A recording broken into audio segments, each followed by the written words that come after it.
Great run, Ben. All right, let's call over the regular meeting of the Perry Municipal Authority, March 7th at March 7th, 2022 at 6:15. Roll call, please. Wines. Here. Marshall. Here. White. Here. Brown. Here. Dilbeck. Here. Bond. Here. Coldarn. Here. Stroller. Here. I do declare a quorum. The invocation this evening will be by Gloria. Okay.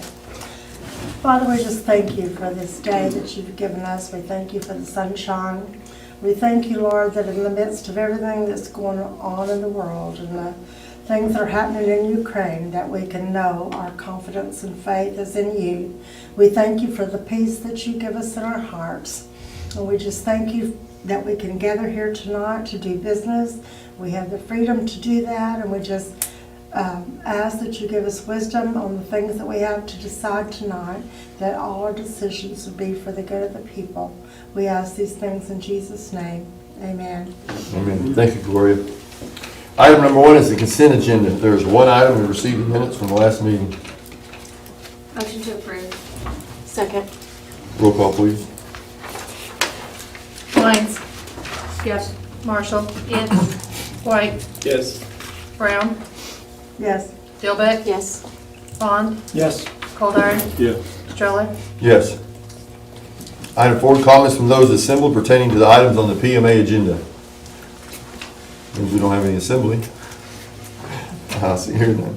Item 5, proclamations, commendations, reports, and inquiries by the governing body. None? Item 6, designate Christy Conrad as authorized signature for certificate of deposits, renewals, transfers, inquiries online at PMA Bank, signatory for other financial purposes related to the funds of the PMA. This is something that Dixie always did, and so we just need to get Christy's name on that. I make a motion to approve Christy Conrad as authorized signatory on these items. Second. Any discussion? Roll call, please. Wines. Yes. Marshall. Yes. White. Yes. Brown. Yes. Dilbeck. Yes. Bond. Yes. Coldarn. Yes. Stroller. Yes. Item 7, approval of a development agreement with KMR Development, LLC, and Oklahoma Limited Liability Company, Freedom Homes Company, LLC, and Oklahoma Limited Liability Company, and the City of Perry. Okay, now Bryce, what'd you tell me today? We want to recess out of this meeting. We Yes. might or might not come back to set. okay, so, but there's no action needed? No, no Okay, this action is, at this time. okay, all right. So now we need a motion to recess the PMA. So moved. Second. Roll call, please. Wines. Yes. Marshall. Yes. White. Yes. Brown. Yes. Dilbeck. Yes. Bond. Yes. Coldarn. Yes. Stroller. Yes.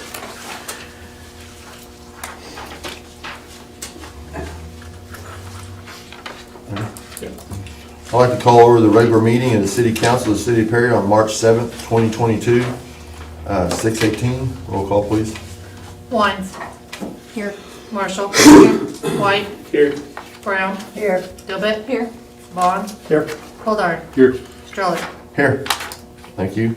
Item number 1, the consent agenda. There is 5 items on there. And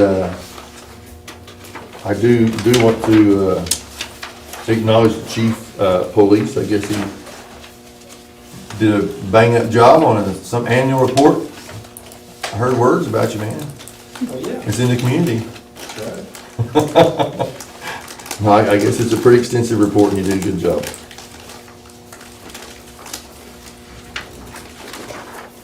I make a motion we approve the consent agenda as presented. Second. Any discussion? Roll call, please. Wines. Yes. Marshall. Yes. White. Yes. Brown. Yes. Dilbeck. Yes. Bond. Yes. Coldarn. Yes. Stroller. Yes. Item 4, comments from those assembled pertaining to the items on the city agenda. Hearing none, we'll move to item 5, proclamation accommodation report by the governing body.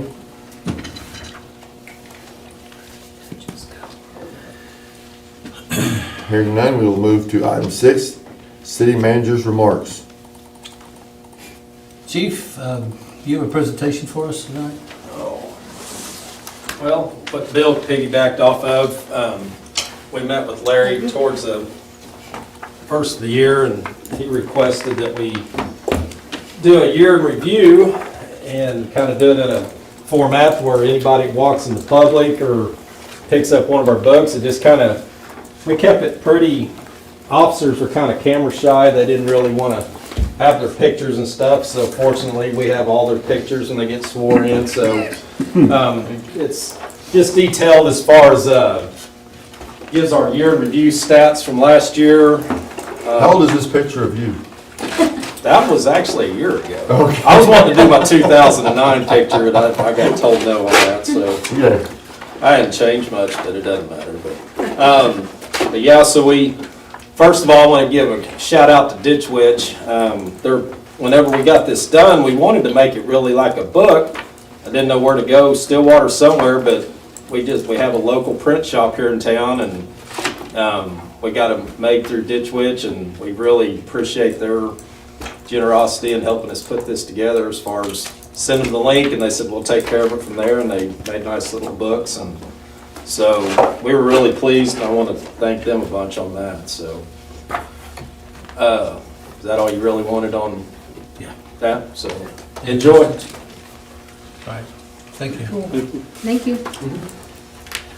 The repair to the sinkhole in between Sister Spirits and the specialty clinic is going well. There's a huge hole there, no doubt about that. Over the weekend, they were doing some work and found that there's a gas line that doesn't run across the culvert. It sits on top of the culvert. So that was sort of challenging for them to work through. And then with yesterday's rain, they decided they weren't going to work today. So we're looking forward to it. They're making good progress, so that's good. It'd be nice to have that all fixed up. For Perry Recycles, their inaugural event, we had 16 guests, which for that first one I think was good for us as far as volunteers and those that were working. It gave us the opportunity to visit with the guests, tell them the process, show them exactly what we did when we picked things out of the car or the vehicle, what we do with them, and it was a good time. The flow was really good for all of us. It gave us the opportunity to, like I said, express what was going on and get comfortable ourselves with the whole process. Next event is Saturday, March 12th, from 10 a.m. to 12 noon. Repair of the roof of Carnegie Library is complete. They finished that today, and that was good. So we're excited about it. It really looks nice too.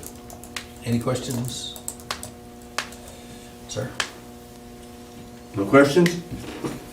All right.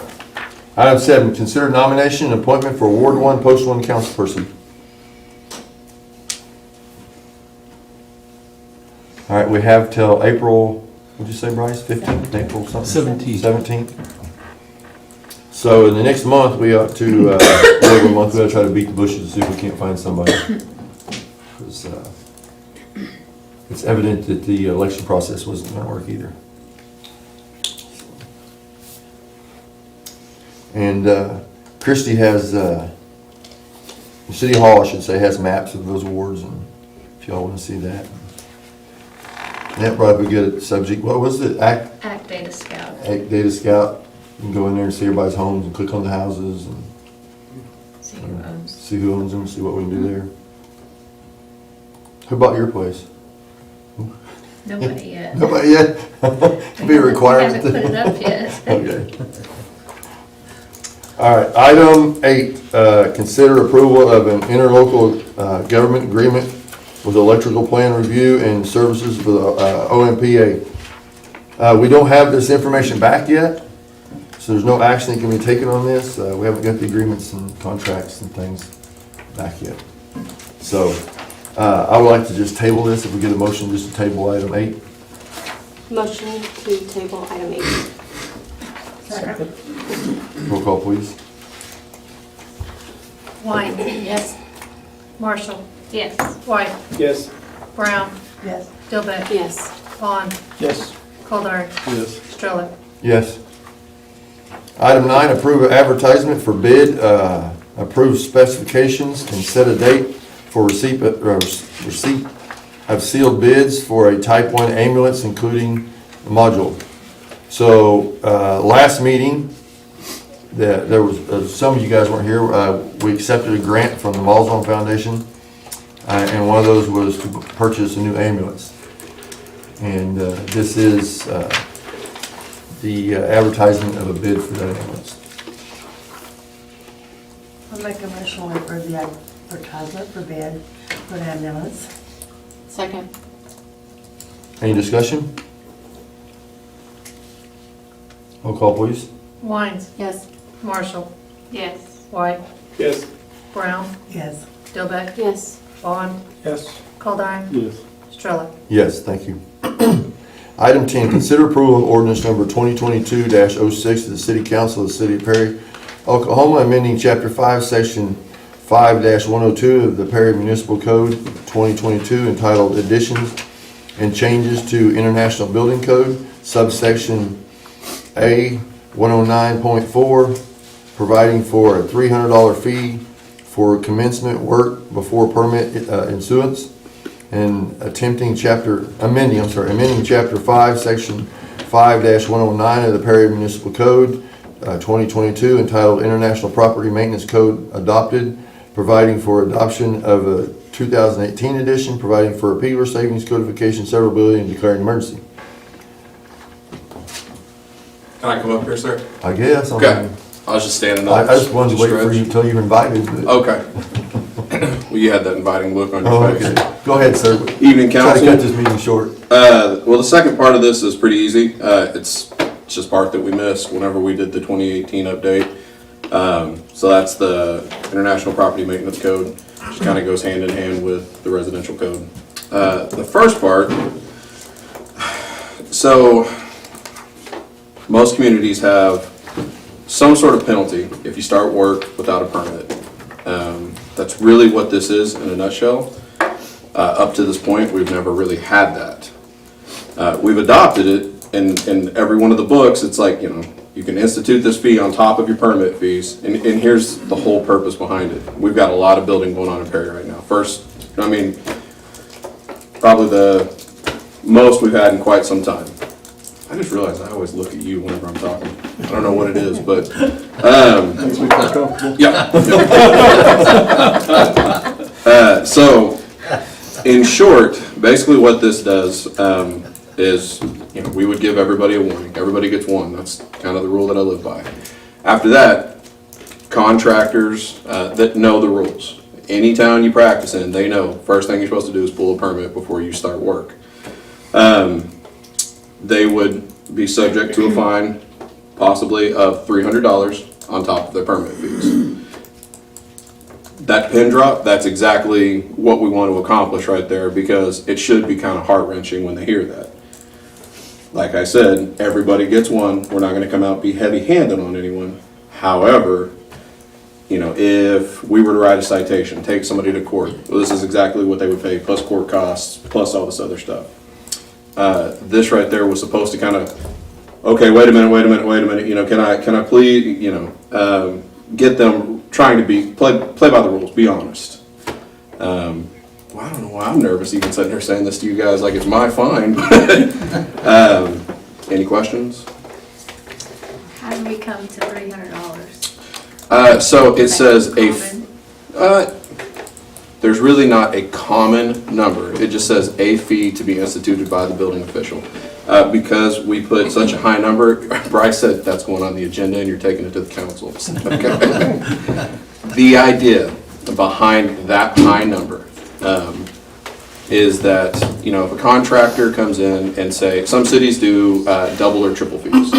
Our fees, our residential permits, are so low that if a contractor really just wanted to bulldoze his way through that, that's $75.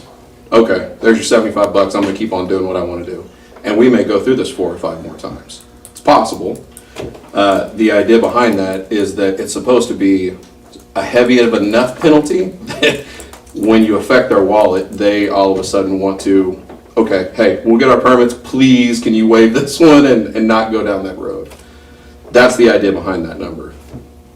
We just want the opportunity to have the permit looked at. Correct. Everybody playing by the same set of rules. Someone comes in and submits a permit, they get 7 to 10 days For review, for yes. review. And we've had some in the past that will drop off that permit application in the morning, and by noon, they're starting. And that does not give the opportunity for staff to look at the permit. And there are some things that get missed. Some of it, I'll be honest, probably not the biggest deal. We can always catch that.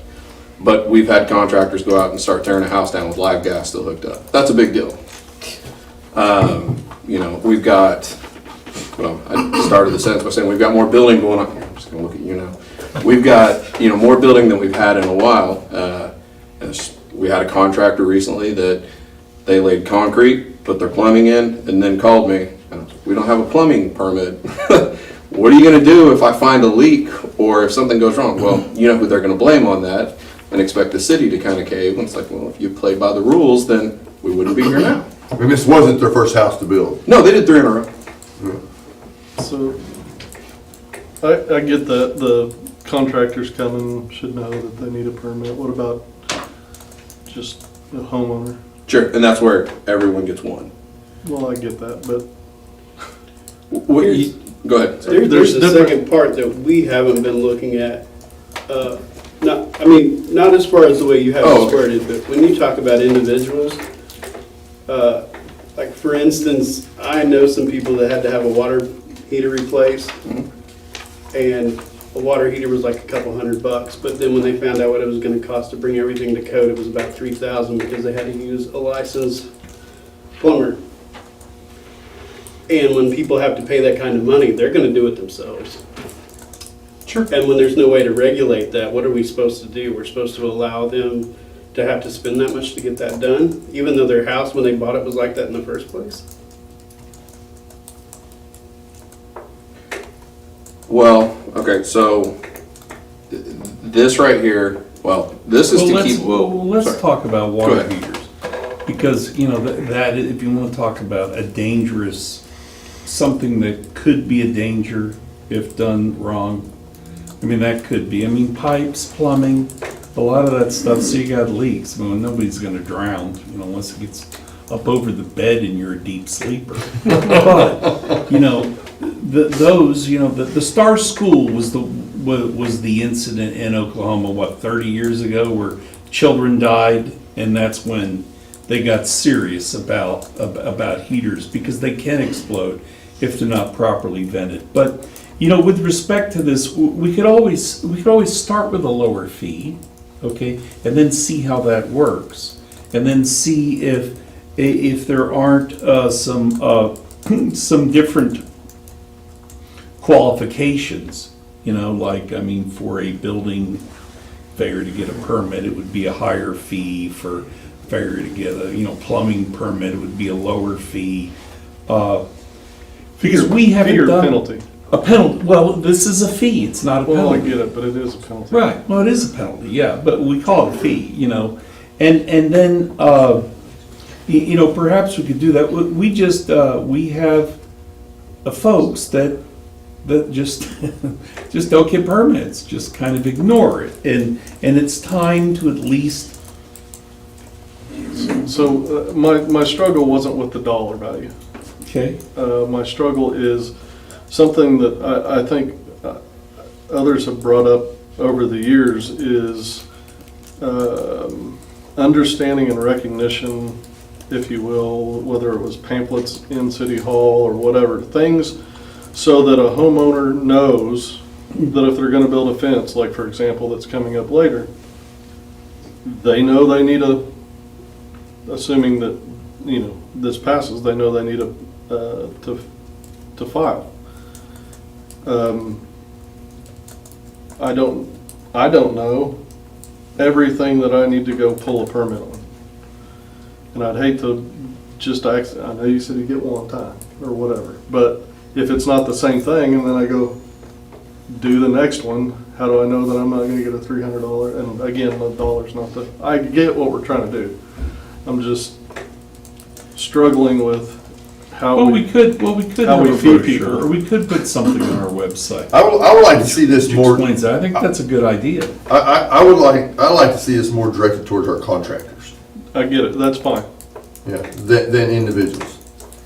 Because I think that's where the issue is with the contractors. I can honestly say, in the almost 3 years that I've been here, I've never ran into a homeowner that just was, using your example, consistent in that remodel, where, hey, I did this once, and then the next week it was something else, and then something else. Usually that's just I am so sorry, like, I did not know that. And I This think- is geared towards contractors for the most part. And I think most contractors know every permit that they have to get. They just get busy and they want to roll, and you have an opportunity to move on to job B, because job A, something happened there, and now you're saying that, you gotta have these permits, and it's burning daylight, Well, and I Well, was, now- sorry. Now the Curtis's situation, bringing stuff up to code, I understand that, okay? Because I've had to do that, okay? But you burn a house down with your family in there, that $3,000 is pretty cheap. Yeah, but you're not gonna get someone to, No, I'm just making a statement, publicly making a statement, that we should not, as a municipality, be letting people, if we can find a better way, to shortchange that. Because someone goes out and puts a hot water heater in, and it has a gas leak and it explodes their house. That's a bad deal. we need to find a way where it don't cost $3,000 then. Well, that's just not up gonna to us, that's up to the homeowner. I mean, if they have issues where they gotta spend $3,000, that's on them. We should find a way to regulate it maybe. How are you gonna regulate it? I don't know. We can't But- go in there. But when people are living paycheck to paycheck, they don't have 3,000 to do that. Okay, so burn your house down, No, burn your family down? hold on. Then, so they don't have the 3,000, right? So then we end up with, their house isn't up to code now because they can't afford to do that repair. And then pretty soon, they're gonna be, it's condemned then? It's not condemned, it's the But it will be if responsibility. they don't have hot water, if they don't have water. Well, that's where you can say hot water, they can live on cold water. I'm just saying it's our job to protect the citizens too, okay? We can't allow, we got firefighters right there that have seen the situation. Oh, I get it. I'm not saying that it's right, but I'm saying that's gonna happen. Sir? It may be the case in the plumbing code and the international residential code, there are provisions for existing water heaters that aren't necessarily up to code, that address the things that aren't life safety. For instance, a new water heater, if it's installed where if it were to leak, it would cause damage to any fixtures in your home, they have to have a drain. But there's a provision saying if it's existing and there's not, then, that can be omitted. The requirements are mainly for venting and gas. For an existing water heater, which are obviously paramount for safety. So there are exceptions for existing, except for the things that are, you need to have somebody know what they're doing, putting it in.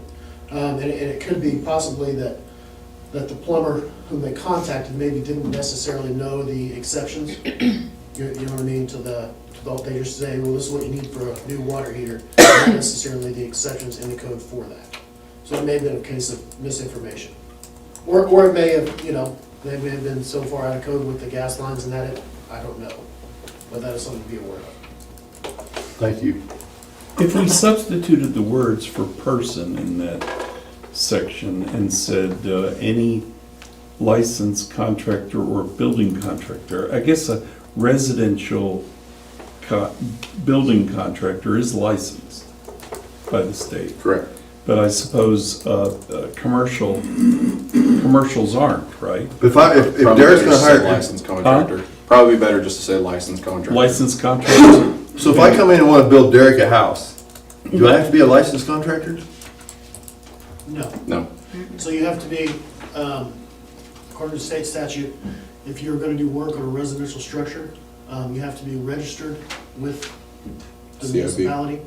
That's just for residential. Commercial, you can be whomever you wanna be. Yeah. So what I was getting at, we gotta be careful about how we put that. I mean, I may not have to be a licensed contractor and I may be doing the same job. It doesn't apply to me. Right. if I was to go buy hot water tank and I had it installed by a licensed contractor, and it's someone that knew what they were doing.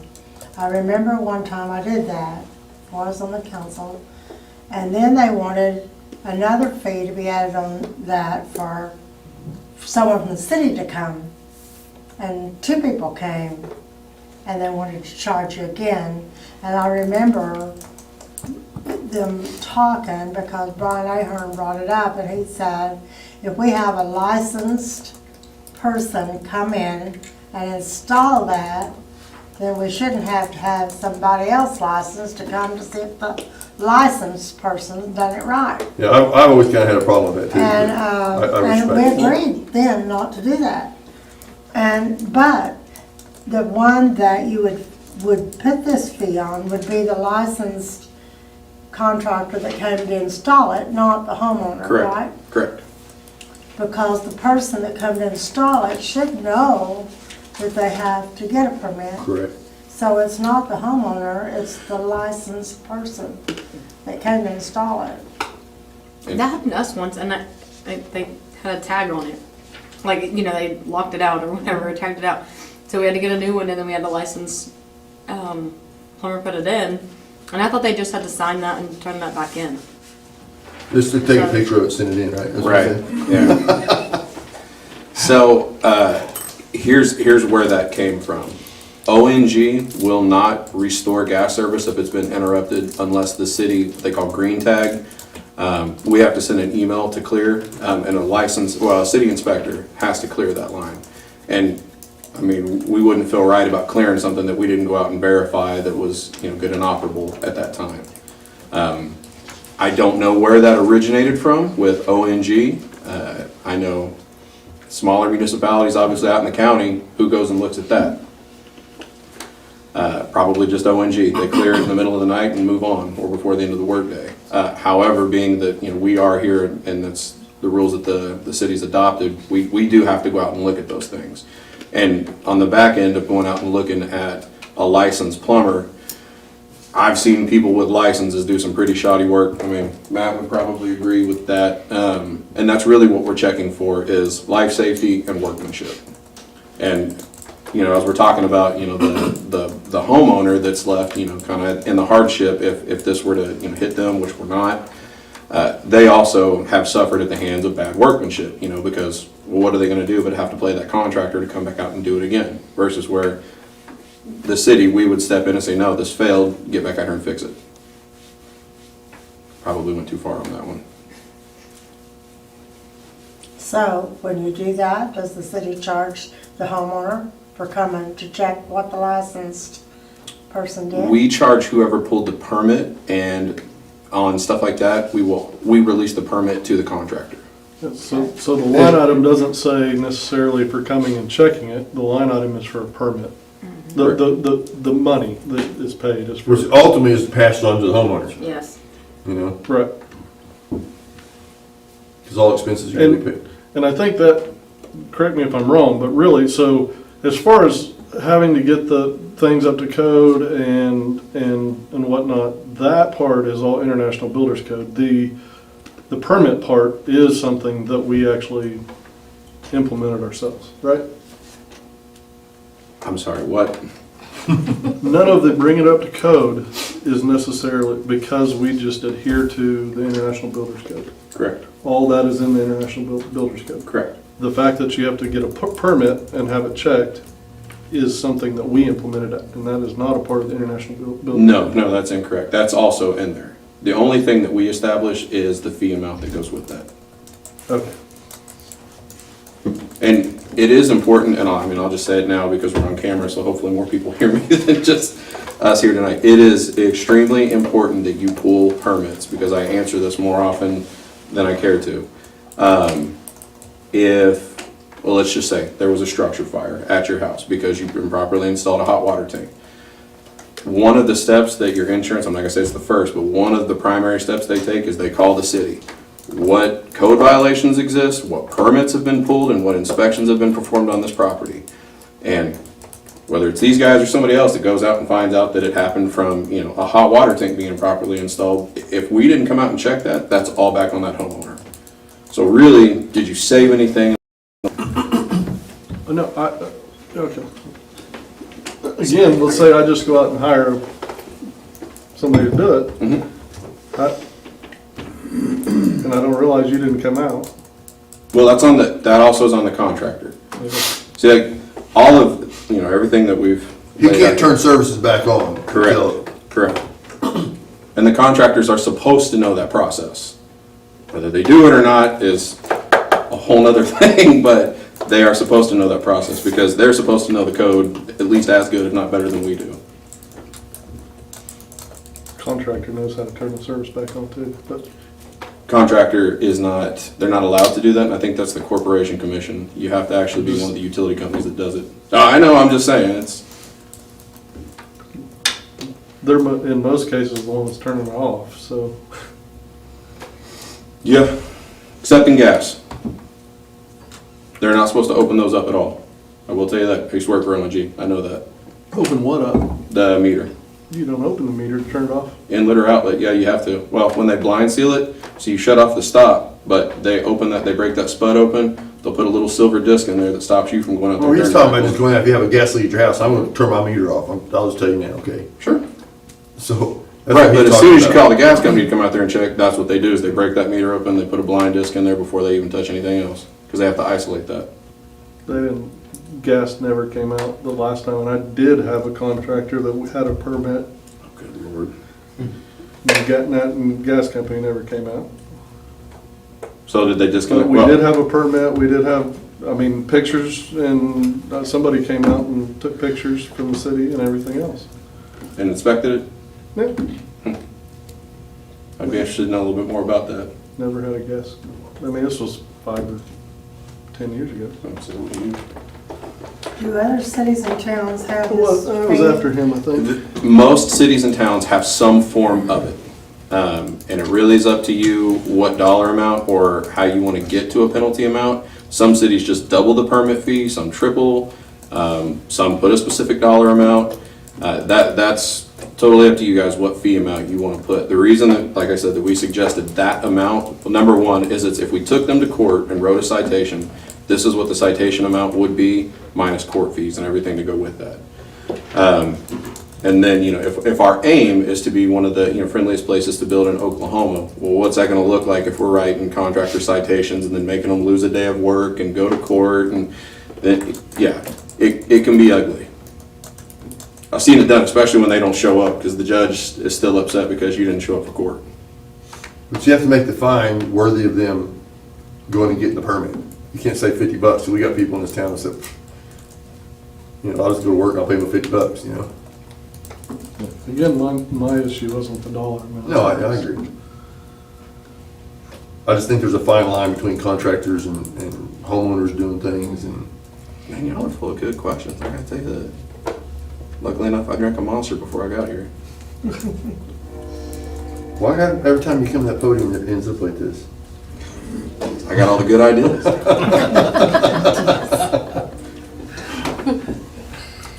So currently, the code says that there can be a fee, we just don't have an amount. Correct. So what have we been, So we haven't. well, we could. Correct. And that's kind of the point, is it's, the more building you get in, the more often something like that's gonna happen. And it's kind of where we are at this point. And I will tell you, I've spoken to GCs, I'm sorry, I didn't mean to interrupt you. I've spoken to GCs that told me, I talked to that guy, I told him he needed to get there and pull a permit. They just didn't do it. Sorry, what was that? What would the fee be if you doubled the permits?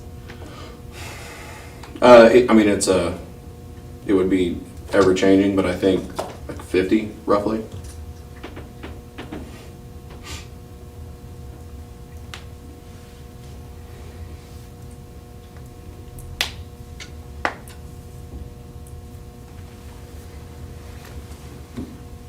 So say most of our permits are like $25. Yeah, residential, yes. Commercial, they can get a little bit higher. Well, No, I I'd can like see to the need. see us, Sorry. oh, go ahead. Say, I can see the need for a fee. It just seems like $300 is really steep when our permits are only $25 in the first place. I mean, I get it. I mean, the whole idea is that you make it where it's painful enough that they come to the permit first, but it just seems really steep out of the gates when we don't have one at all in today's environment. Sorry, Gloria. I was gonna say that I would rather see us put providing for a fee for licensed professional contractors commencing work, rather than putting it on individuals, or homeowners that might not know, or something like that. Sure. Does that make sense? Yeah, I think it's licensed contractor. I think that's the language you substitute for Okay. person. You mind if I win? Go ahead. So like Bill was talking about earlier, Can you stand up? I please? sure, I'm sorry. State your name and address. Like Bill said earlier, to be a home builder or a general contractor, you need no license in the state of Oklahoma. There's no licensing board, you can get a cell phone and pick up, and now you're a contractor. Your plumbers, electricians, and heat and air guys are the ones that are required by statute to be licensed. They have to be bonded, and they have to prove that to renew their license with the state of Oklahoma and with the city of Perry. By state statute, what the city of Perry does is, in order to pull a building permit from the city of Perry, you have to be a registered contractor with the city, and go in and turn in your general liability and workers' comp annually before the city of Perry will sell you a permit to be a general contractor, which is unlicensed to the state of Oklahoma, but registered through the city of Perry.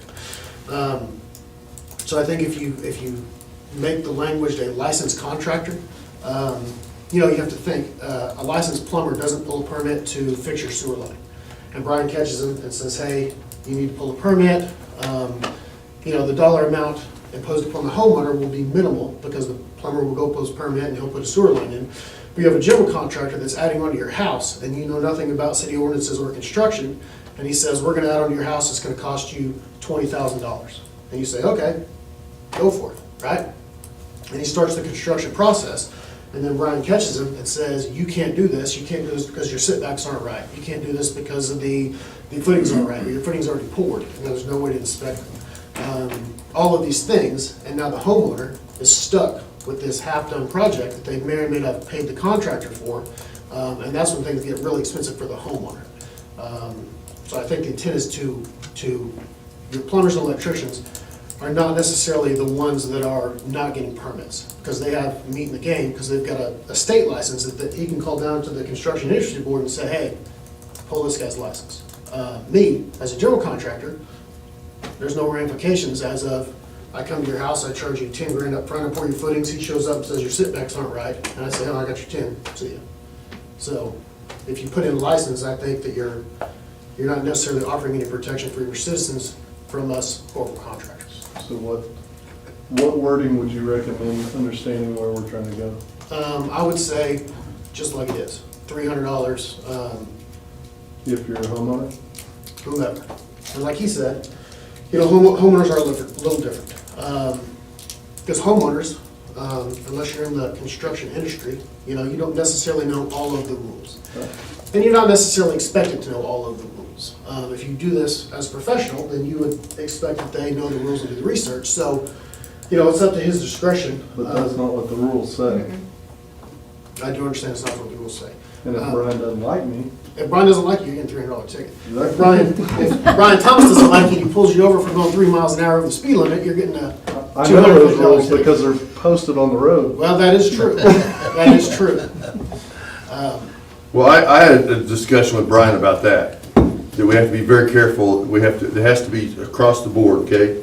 Because, and I'll just use some names, and it doesn't mean they're doing this, but if Parrish Electric doesn't pull his permit, and we say, that's all right, Randy, don't worry about it. But P&J, or P, whatever, the new plumbing business, if they're out there and they go, hey, we got a $300 fine, and Randy goes, well, I got the same thing, now forgive me. Because they're working in the same, we can't do that, We gotta do it across the board. It's just.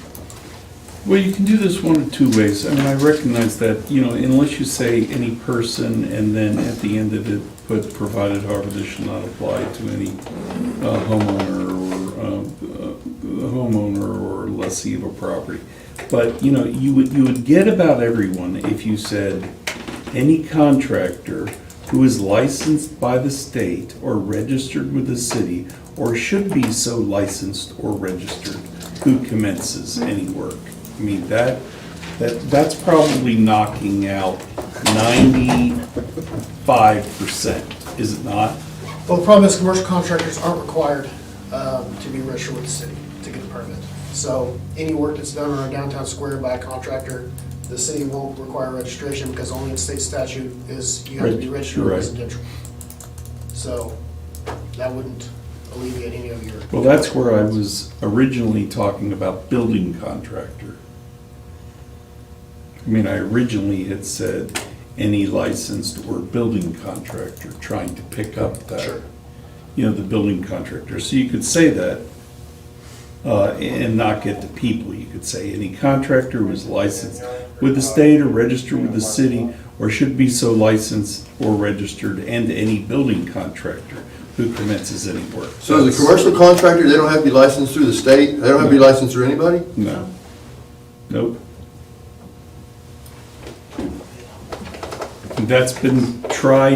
That hole's been tried to be plugged. Yeah, you could just, They just well, in the last 10 years, they've plugged the residential home you building. can put commercial contractor that may or may not be required to be registered with the city.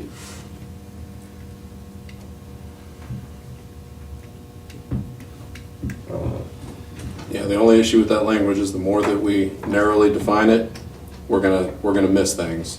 I mean, it's expected, but Well, Well, we're missing everyone now. yes. I mean, here we are. We're not missing anyone now because We just we don't- have the ability to do it, just don't set the fee, right? Well, I mean, if we don't have a fee set, then we don't do it with anyone. Correct. Well, we don't, but. It takes the appropriate authority to set the fee under the International Building Code. So, I mean, the other way to do it, provided however, this fee shall not apply to any, if you wanted to limit it to homeowner, that's what you'd say, that would take your. You know, the other part is, as you know, and I'm glad that Matt is here, is, you know, people can do work on their own house. People can do plumbing, people can do electric on their own house that they live in, but you can't do HVAC. correct. Can't do what? You can't do Heat and air. heat and air or hot water tanks. No, you can do water. Oh, you Yes. can? Yep. You can replace your own water heater. Okay. What'd you say? You can replace your own water heater, yes. But you still have to pull a permit. HVAC's just due to reclaiming. Yeah, HVAC is, You pull a permit, it gets inspected. Correct. Okay. Well, gas and reclaiming, I guess. well, the gas isn't necessarily a big deal because you know, if it was installed correctly, you've got a shut off there at the fixture. You undo the yellow flex line, you put a new water heater in, you turn it back on. Theoretically, it's all gonna be the same, and he's gonna go out and inspect it to ensure that it is. You know, I still think the doubling or tripling the That's what I was fees like, what if we just lowered it? is because, you know, the $300 that amounts to a fine in court, you know? And if it raises to that, then we bring an action, you know, in court. But it's really whatever the body wants. The only thing that I would say to that, Bryce, is let's say contractor skips town, we can't find them anymore. It's hard in court, yes. You For can't- sure, we can't get them served. Can't get them served, but then if they don't pay, they don't pay. Correct. Although- But they would just never be allowed to work in Perry because they would still owe that, just like we do with everything else on outstanding. Yeah.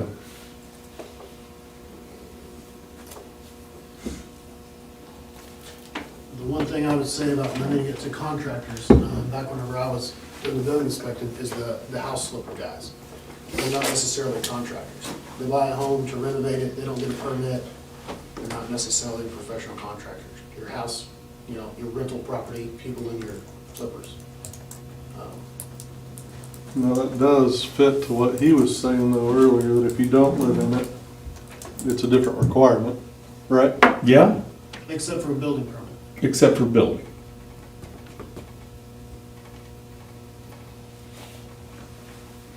And I suppose that gets right back to your comment, you know, why don't we have a brochure that explains this? You know, what a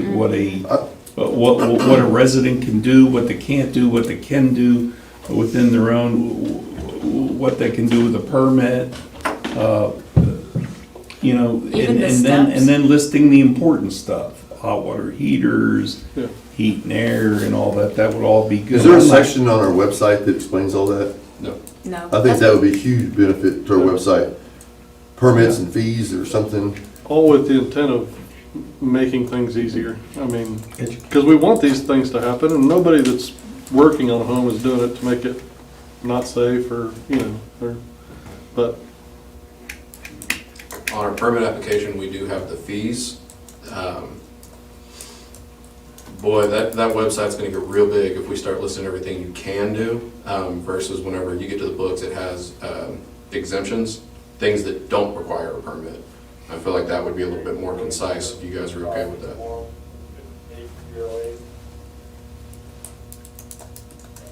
We've had businesses ask for the same thing when we were talking to them. It was like, it'd be nice to be able to walk into City Hall and go, here's your pamphlet. If you're gonna be building here, this is what you gotta go do. This is what we require. These are your fees.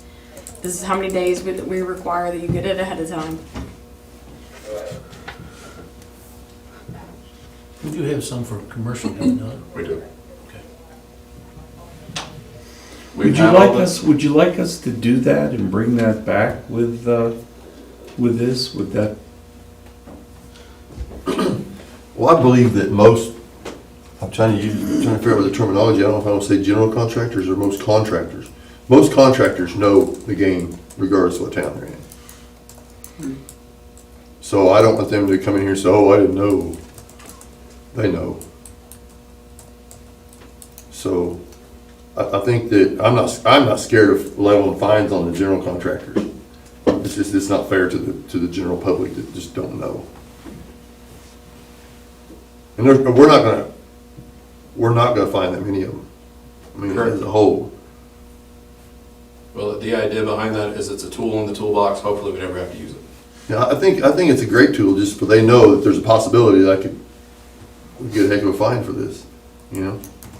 That's the same thing with anything that Brian enforces, you know? That's like you said, there's a sign out there that says 30 mile an hour. And they go 30 mile an hour because they know that guy's gonna be watching for them. Well, we want our contractors to know that guy's watching for them. And the sad part is, are we gonna replace Jesse? Is that an intent? Eventually. Right now, we're happy with what we have with OMMS. And really, Okay. we've only had one Yep. call so far. We'd like to get a little bit farther down the line. Well, I was talking to Brian a little bit about that situation. With Jesse gone, with Jesse here, let me go the other way. With Jesse here, we had a tool that he could be out looking around seeing stuff, okay? This guy, he's so busy doing everything else. I mean, we got him doing 2 and 3 and 4 jobs. He doesn't have time to go out and do a drive around where he knows there might be some work going on. in theory, that's completely out of his realm for what Exactly. he's hired to do, is my Exactly. understanding. You're exactly right, but that was Jesse's job. Right. So now we've said eventually we're gonna rehire this guy, but he's valuable. That's a valuable tool to us to be able to see that stuff. I mean, I know, I talked to Jesse multiple times and Brian, they drive up and see a dumpster out there and people throwing stuff out and, what are you doing at your house here? Or what's, the contractor here, trailer sitting out there with his name on it and what's going on here, you know? Pulling up carpet. Yeah. That's what I'm gonna tell you from now on. But, so I know that there's several ways to alleviate this pain, but, and I know we want to keep our overhead down, so the less employees we can use to get the same job done, it's valuable to the city, but at the same time, we can't overload the other employees too. And I do feel like sometimes you're overloaded. Well, that was my comment, was it's not fair to ask him to Exactly, it's not, cover that, no, that portion. but he is. So. I mean, I wasn't talking about, when I said Jesse, I wasn't talking about getting inspections done, that's not what I was talking about. I'm talking about other portions of his job. Does that guy with OM, is he only here when we call him, or does he? Only here when we call him, yeah. And he's more of a commercial guy, I mean. Right. You know, but Jesse would go out and inspect stuff that's going on, if you had a job at your house or something, you know, Yeah. so. New construction, he was all over that. So now we got all this construction going on, no inspector. So, They are hard to find. so this guy doesn't do new homes? He can. It's, He I, can, Every- but he's licensed to do so. Everything that Jesse did short of patrolling the town, I picked that up.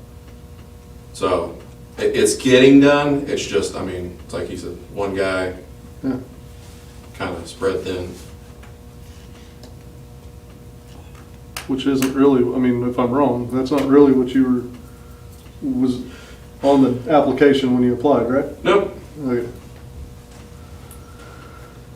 You just so Well, happen. there is to hire a other rock duties star. assigned as usual, I'm sure, but I mean, everybody has somebody at their workplace that they've assumed yeah, 4 jobs, and so they're doing 25% of 4 jobs, you know? Is that And right, Chrissy? So it's not effective for the company, so. A little bit. And I mean, that took a whole different road, but anyway, I just wanted, I mean, this guy's overloaded. I didn't realize that OMS wasn't doing the Yeah, they just do the, new residential builds and things. In all fairness to them, up to this point, we haven't really needed him, except the one time that we did call him. However, weather's getting nicer, people are getting outdoors, that's gonna change very soon. And we've had that conversation, so he's got us on his radar. so council, what do you want to do? You want Bryce just to bring something back to us next, because this thing's got pretty Do we, out in the weeds. since it's all in one, can we adopt the property maintenance code? Yes. Since that's just a standard deal Yes. without, and somehow table the other portion? Yes, you can adopt the property maintenance code and table the other portion, and I will just take the piece out of the title that refers to the first piece and allow the second piece. Yeah, you can absolutely do that. Can I make a motion of what you just said? Approval of. You're cheap, man. Yeah, approval of the ordinance, section 5, the amendment of section 5-109 only. So moved. Do we have a second? Second. Anyone want to discuss that? Roll call, please. Lyons, Yes. Marshall, Yes. White, Yes. Brown, Yes. Dilbeck, Yes. Vaughn, Yes. Goldar, Yes. Stroller. Yes. I assume do we still need an emergency on that? Yeah, let's pass emergency. Motion on emergency. Second. Roll call, please. Lyons, Yes. Marshall, Yes. White, Yes. Brown, Yes. Dilbeck, Yes. Vaughn, Yes. Goldar, Yes. Stroller. Yes. Item 11. Consider payment to Myers Engineering Consulting Engineers Incorporated for engineering, surveying, staking services for the water main replacement project in the amount of $39,599.63. You remember that the water project that we had to get a surveyor and engineer to come in here and put together real quick for the, how much was it, 4 million, Bryce? $4 million? Yeah, it's under 4 million, but we're gonna get $1 Forgiveness million of- of forgiveness. But anyway, this guy's been working really hard, so we just need to pay our bill. Make a motion to approve paying Myers Engineering in the amount of $39,599.63. Second. Roll call, please. Lyons, Yes. Marshall, Yes. White, Yes. Brown, Yes. Dilbeck? Yes. Vaughn? Yes. Goldar? Yes. Stroller? Yep. Item 12, consider approval of ordinance number 2022-04 of the City of Perry, of the City Council of the City of Perry, Oklahoma, amending Chapter 9, Article 5 of the Perry Municipal Code 2022 by the amendment of the definition of medical marijuana processing facilities found in Section 9-501, subsection 13, by the addition of new definition in Section 9-501, subsection 14, entitled Tier 1, Medical Marijuana Processor, subsection 15, entitled Tier 2, Medical Marijuana Processor, and subsection 16, entitled Tier 3, Medical Marijuana Processor, by the amendment of Section 5-905, subsection 1 and 2, providing for the permitted location for Tier 1, Tier 2, and/or Tier 3 medical marijuana processors, providing for the amendment of Section 12-282, 12-283, and 12-284, permitting a Tier 1 medical marijuana processor facility and/or a Tier 2 medical marijuana processor facility, but submit to approval after a use by review proceeds, providing for a repeal or savings codification, severability penalty, and declaring emergency. A while ago, we passed the marijuana ordinance in our community. And basically, what that provided was that the retail shops be located in certain commercial districts. Grow facilities were permitted in agricultural districts and some industrial districts, and processing was only permitted in I-2, which means out in our industrial park. Okay?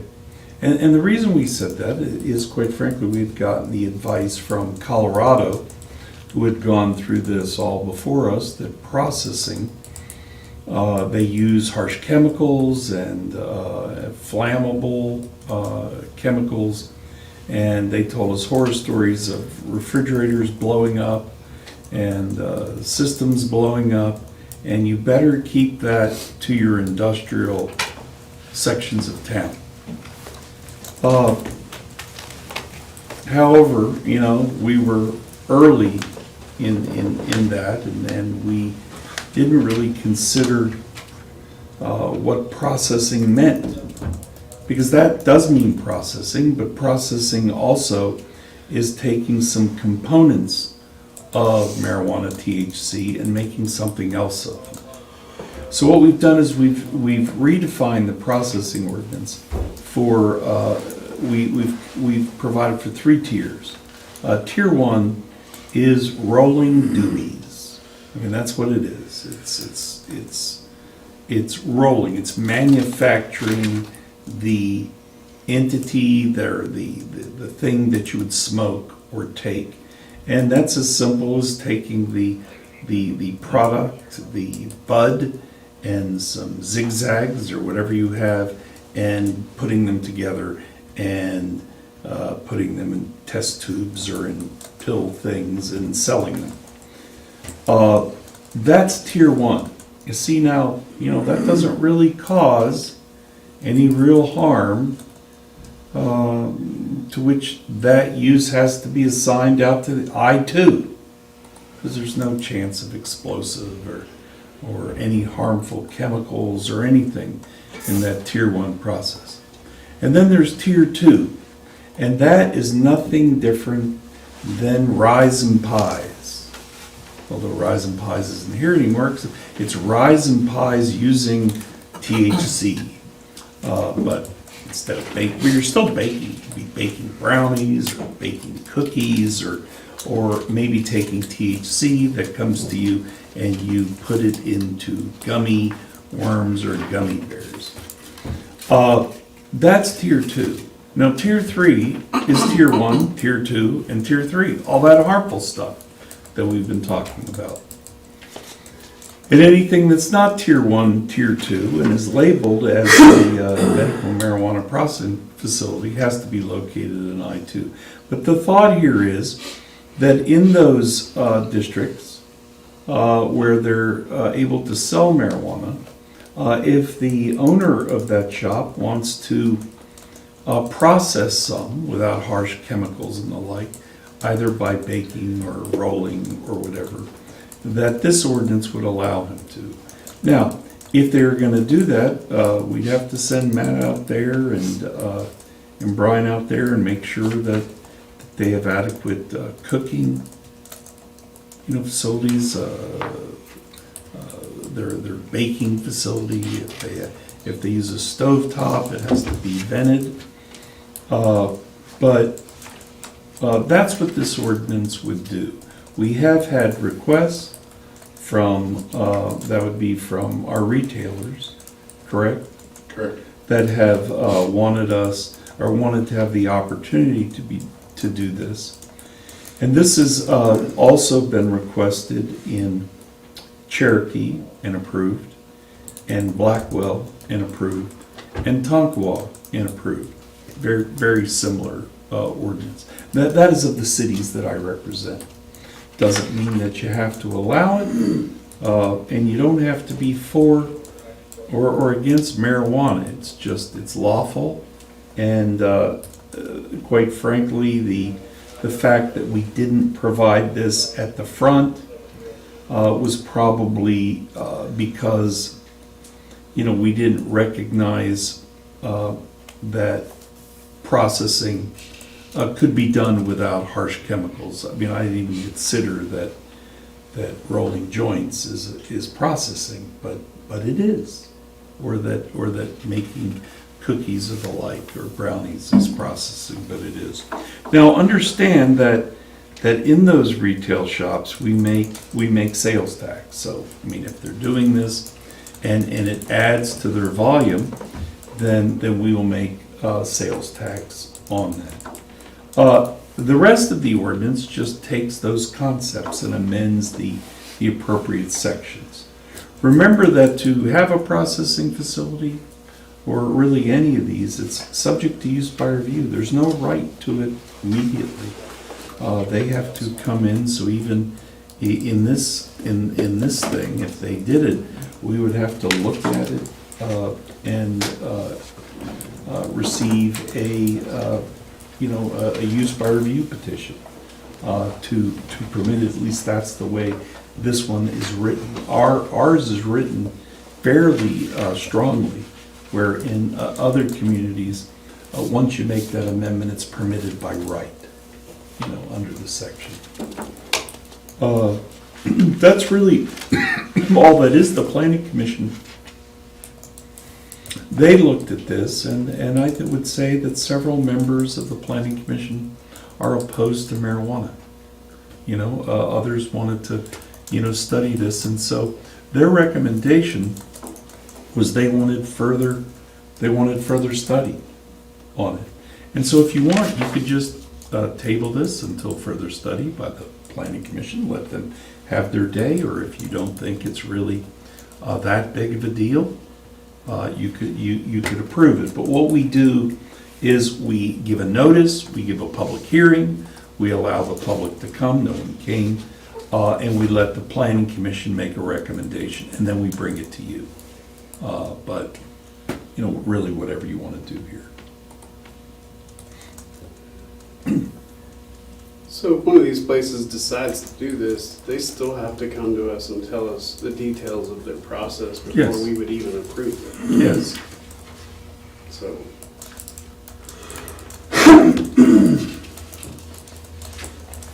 Does this mean that they could put a retail shop on the square?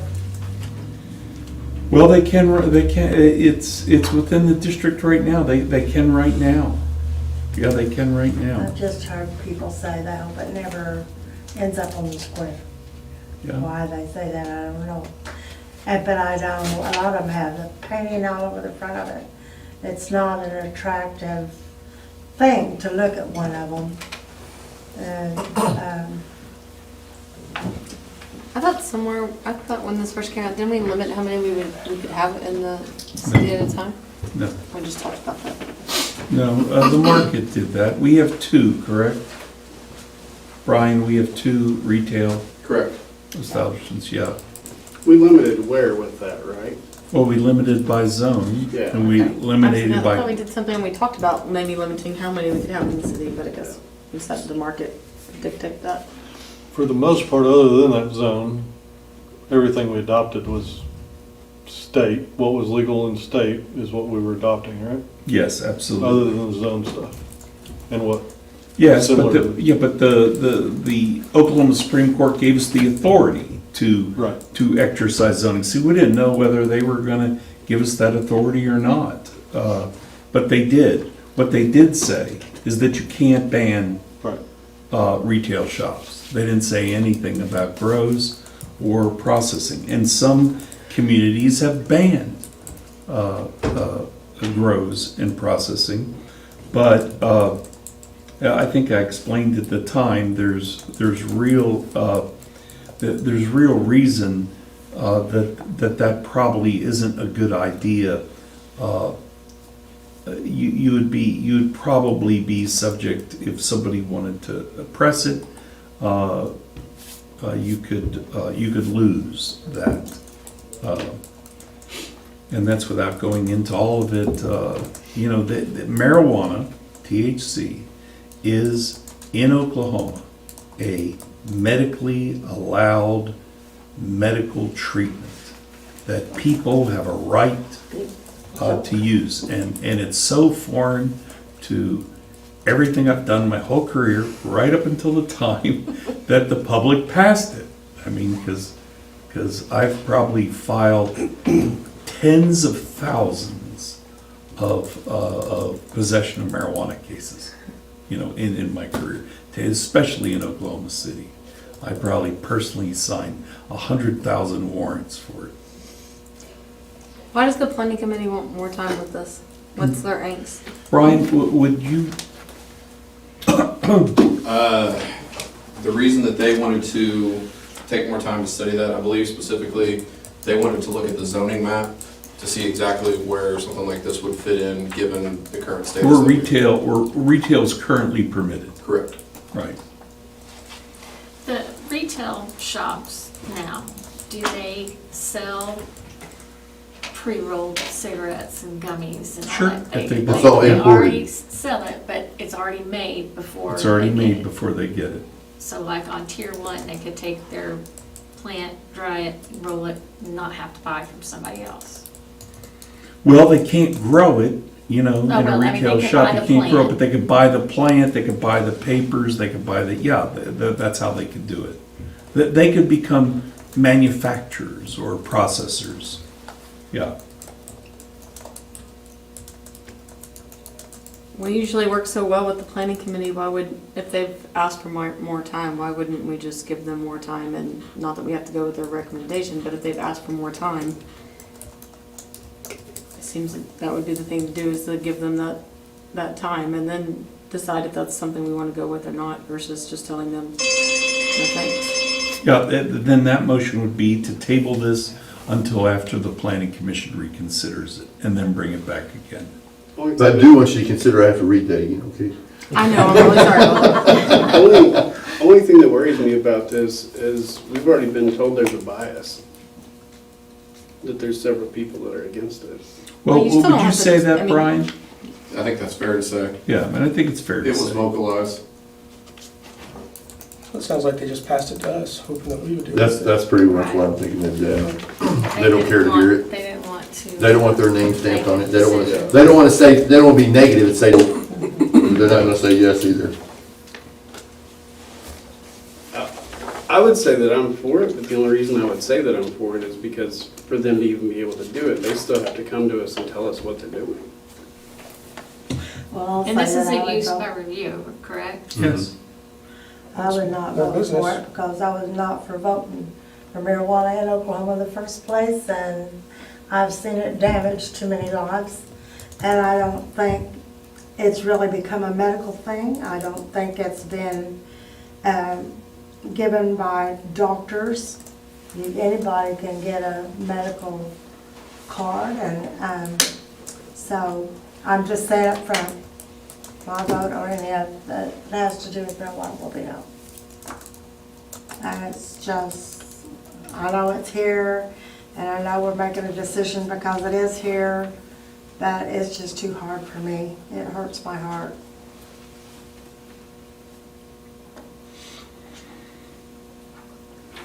I like the idea of more business, so motion to approve ordinance 2022-04. Second. Any further discussion? Roll call, please.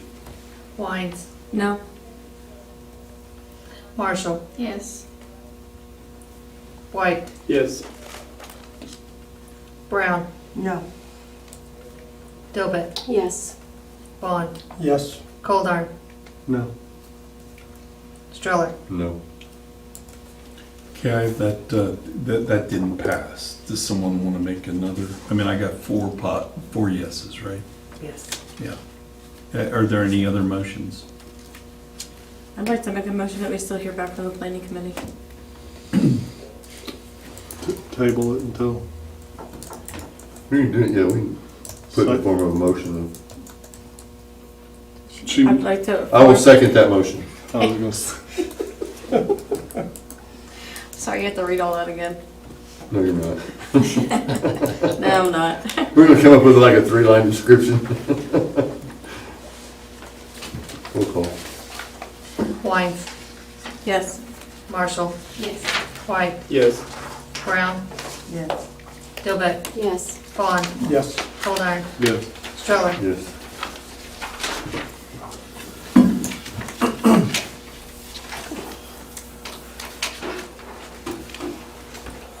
$13, is that where we're at? That makes sense. What is it?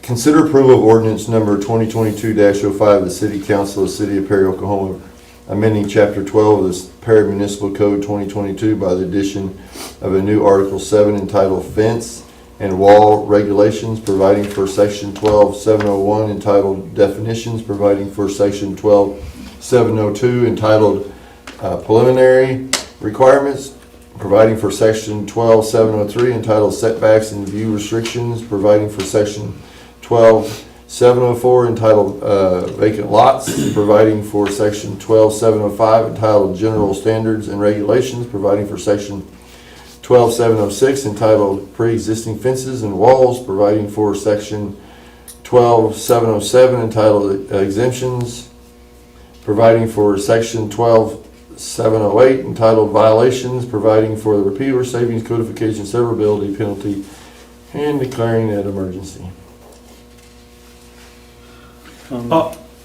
I done this ordinance, was requested for another community, and I showed it to Brian, and he shared it. We shared it with the Planning Commission, and that was back in July. Correct. And then there was talk from the Planning Commission about wanting to see it again. And so we published a notice in the newspaper and had a hearing before the Planning Commission on this ordinance, and no one showed up to comment about it. The Planning Commission discussed it kind of at length after going through it, and I mean, they went through the sections and they made one amendment, and I talk about that amendment here. They thought that this 4-foot in front of residential structures should also apply to hedges and all other kinds of vegetation used as a barrier. You know, we've never had fence or wall regulations here. You know, one of the good things about having them is that you can stop fights between neighbors to the extent that, you know, they actually know where the line is before they put the fence in. You know, fences are very expensive now. My son's house in Owasso, I mean, what used to cost $2,000 in my mind is now $7,000 or $8,000, just because the material for a wooden fence has gone up so much. Some of the things I like about this is that you know, without this, I mean, you could build an 8-foot fence in the front of your house. Correct. You know, and there's many places that do that. In Winoka, they do that. And they kind of make their house a compound, you know, Yeah. all the way around that you can't see in and the like. I mean, that's something that's addressed here. And I'll really turn it over to Brian for the rest of the provisions. You know, I think that they're fair. You know, the only thing, you know, the council has in the past thought, you know, that we're regulation heavy. There's nothing governing fences. I think the conversation should be, should there be something that governs fences and walls in the community, or are we okay, assuming we haven't had anything, you know, in the past, 100 years. I thought there was something in place that you couldn't have fences in your front yards to allow for fire trucks and things like that. That was. Well, there's always site hazards, site triangles. I mean, you can't put a fence up so as to create a site problem from a highway. Go ahead, Brian. I checked with fire. I didn't know of anything that particularly pertained to that, because I think the planning commission brought that up as well, about fences in the front yard. So a couple things they're pretty important about this. Number one is material. That can either be a great idea for the creativity that people want to show, and I had pictures that I gave to the planning commission. Some guy thought he was cute and put up a license plate fence, which, you know, it's awesome until it rusts and begins to fall apart, gets holes in it and all that. Pallet fences, of course, are popular these days.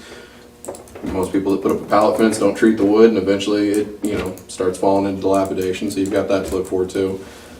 Like Bryce said, right now there's this idea about you can't create a setback, a view obstruction, traffic obstruction.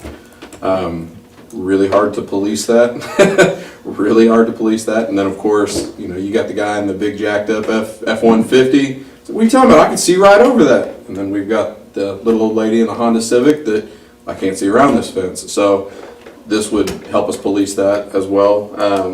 Only new fences though, right? What's that? It's only for new fences though, right? Correct. These would also be subject to a permit, and we would go through all of that with them at the beginning. So, you know, we're only as accurate as Act Data Scout is, because it's what we have right now.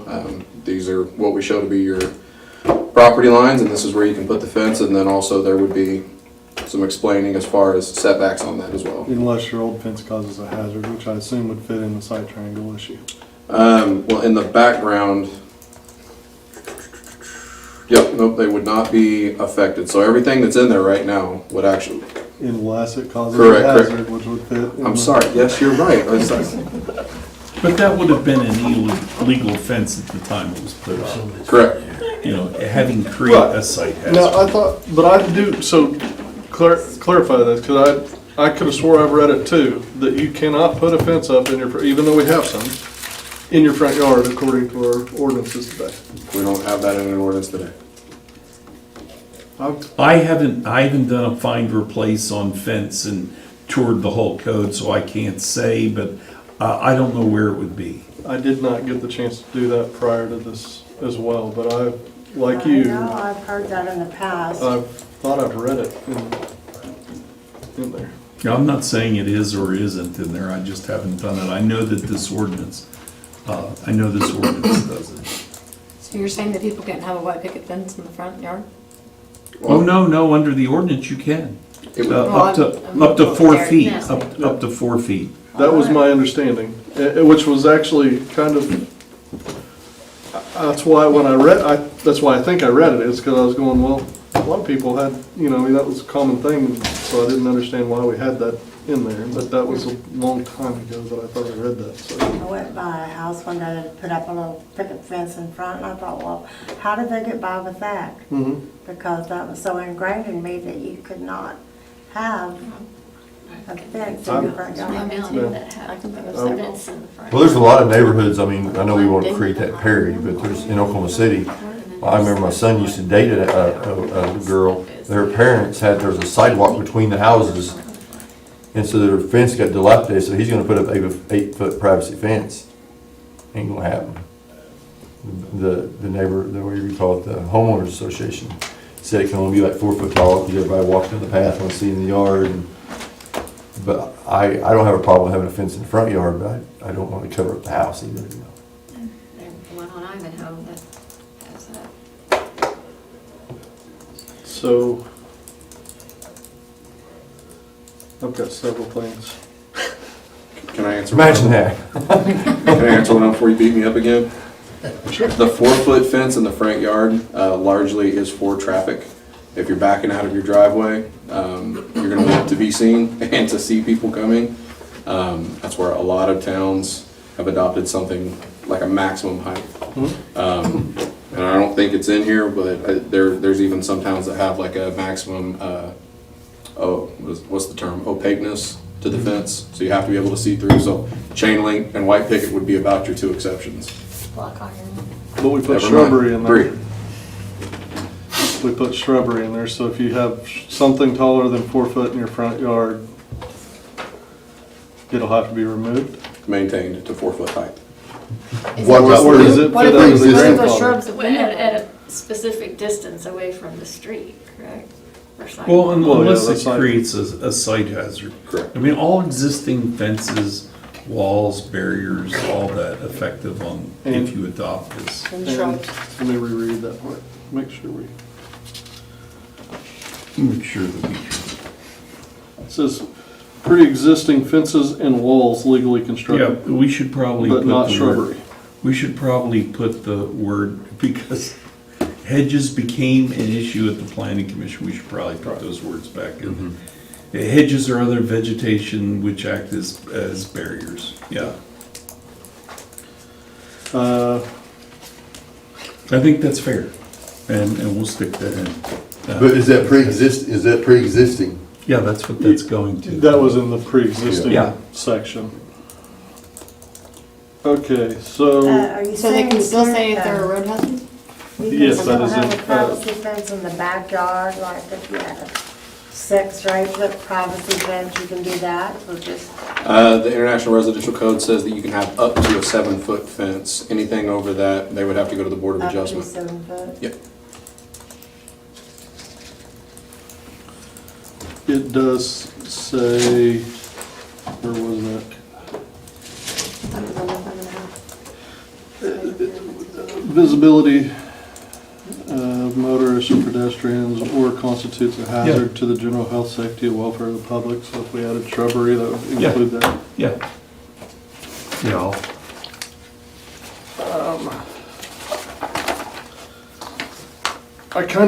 So under definitions, I kind of have a problem with providing guidance or part of the ordinance with the definition. So, like, after the semicolon, where it says provided that no fence, or that'd be, front yard fences and walls, that no fence or wall will be located in front of the building line in that whole portion. That's kind of part of the rule, which we say later down in there, as opposed to it being a definition describing what it is.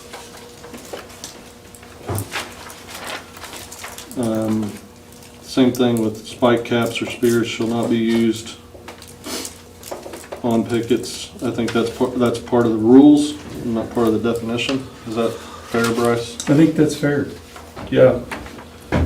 I think that because they're picked up back in the rules, so you don't need to have them in the definitions. Right. There was something else that I thought we probably needed to define. Public walkway probably, I think, is one of them. Or how would somebody, just because a lot of people walk through your yard, is that a public walkway or what? Well, that's actually a trespass, Well, you know. I'm just, again, I'm trying to make sure people I think we're understand where they can talking put a fence. sidewalks, you know. If there's not a I mean, sidewalk, there has then to be a probably public, trespass. there has to Right. be a public use there. Again, it's just more so people understand where they put a fence, is what I'm trying to make sure. So, site triangle, under definitions, it just says it'll be determined, it is determined later on in here, but it doesn't define exactly what a site triangle is in definition. I kind of understood what it was when I read it, but just to make sure people understand that. Section 12, 702A, I believe that is meant to be no wall or fence, not no other wall or fence, right? Is that correct? Yeah, I would say so. Okay. What else? Oh, I had a question about the chicken wire and hot or electric wires. We allow chickens, but we also don't define fences going around the property line exactly. If somebody puts up a coop that has chicken wire on it, are they outside of the ordinance at that point? Because the coop could be part of the fence. Right. Does it have to be a separate structure? Well, isn't it banning all chicken wire? Should Yes. not be allowed in any zoning district? That's what I'm, Yeah, but we can actually, have then hot even whether it's part of the fence or not, it's banned, I think, by this, right? Yeah, Okay. yeah. Or we allow And I think pigs. that's what we want. Is Matt still here? No, I mean, that is what we want, right? What's that? We don't want live. No, No, you're not talking about the hot wires, you're talking about Well- just chicken wire. not yet. We're just talking about, That's Right. two different subjects. Chicken wire is just the mesh wire, it's not hot. So, I'm certain there's already chicken wire throughout the town all over because we allow chickens. So, I don't know that should be in there. Okay. Now, I get where we're trying to go with it, but we don't necessarily want Well, chicken wire fences Setting around. up or behind Same it. with It's- the- it's spit out like with the you- Scares me every exception. time. Is it hitting the bag of hips? I feel like somebody's yelling at me. so, can you explain that to me? Like, you're talking like if there's one inside of the yard, not Do you think the that's main If it's fence? part of the yard is what he's talking about. If If it's- it's part of the fence, Okay. That too, So like if they just sub in a section of the fence with chicken wire because it's backed up to it? because it's their coop area, or their run, chicken run, or. Yeah, that's fair. I never even considered that, so there you go. Hot wire, I get where we're going by not allowing those as well, but we also allow pigs. So if you don't want them to get in your garden, you may run a hot wire. Or that kind of thing. We've made that. or you may just not get a pig. I don't have a pig. You can have two pot-bellied pigs. Let's not rehash that. Oh, yeah. But I mean, if you don't want them in your garden, the way you resolve that is you don't have a pig, you know what I'm saying? By this, we're saying not allowed, right? So, Hot wires? yeah. Yes. Can I ask, is there a way possibly, Bryce, to tie that in with the, because you have to get a permit for hobby chickens and the potbelly pigs, correct? Yeah. So maybe that's the exception to that. Now, I've been hearing a rooster down the street from my house, you need chicken. Yeah, you can allow, that's fine, you can have those. You can't have a rooster? No, you can't have roosters. That's an alarm No. clock. No, it's a, No, no. okay. Yeah. So, We'll, Should you be allowed to have a hot wire in Well- town? I personally don't like the idea of a hot wire town, Maybe period. either. Put chicken wire around your garden. If you have to put up a hot wire to maintain your pig, pigs gotta go, I guess. it's just an example. I don't know. Kids, pigs, whatever. I got some kids in my backyard put up a hot wire. There's the, If it's zoned agricultural in town, can you put hot wire?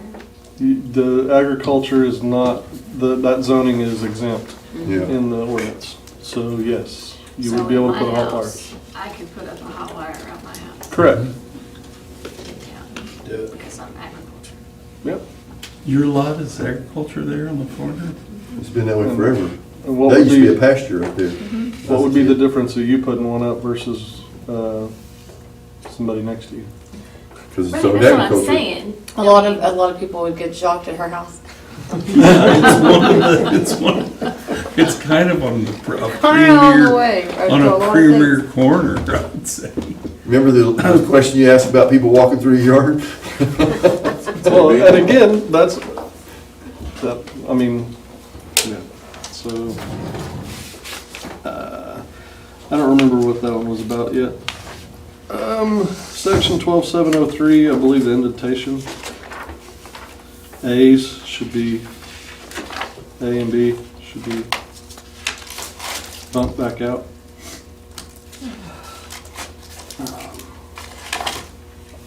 Oh, yeah.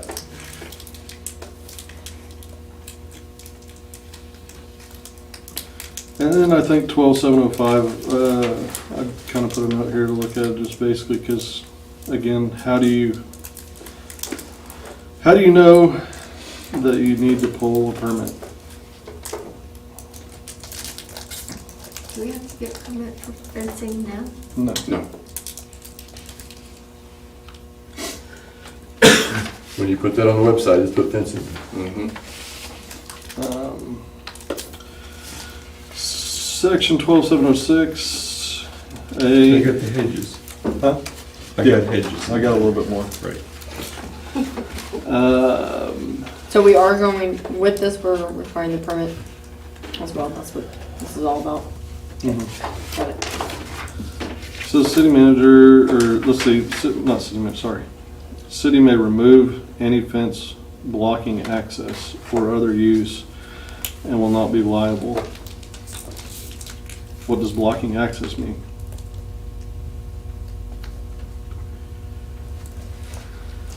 Well, that would be blocking access to a public right of way. Should we Yeah, say that? yeah. When we were doing the pipe bursting a couple of years back, had some folks that built sheds on our easement, and that caused us some problems with down in Coffee, Mhm. same thing. We had some issues that some folks had built on to Big's property. Yeah.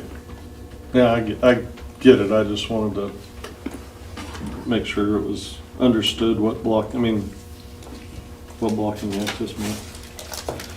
You know, I think that language about agricultural districts, that we should probably say in agricultural districts and use for farming or ranching. And just the mere fact that it's not, that it's zoned, that should not be enough, so.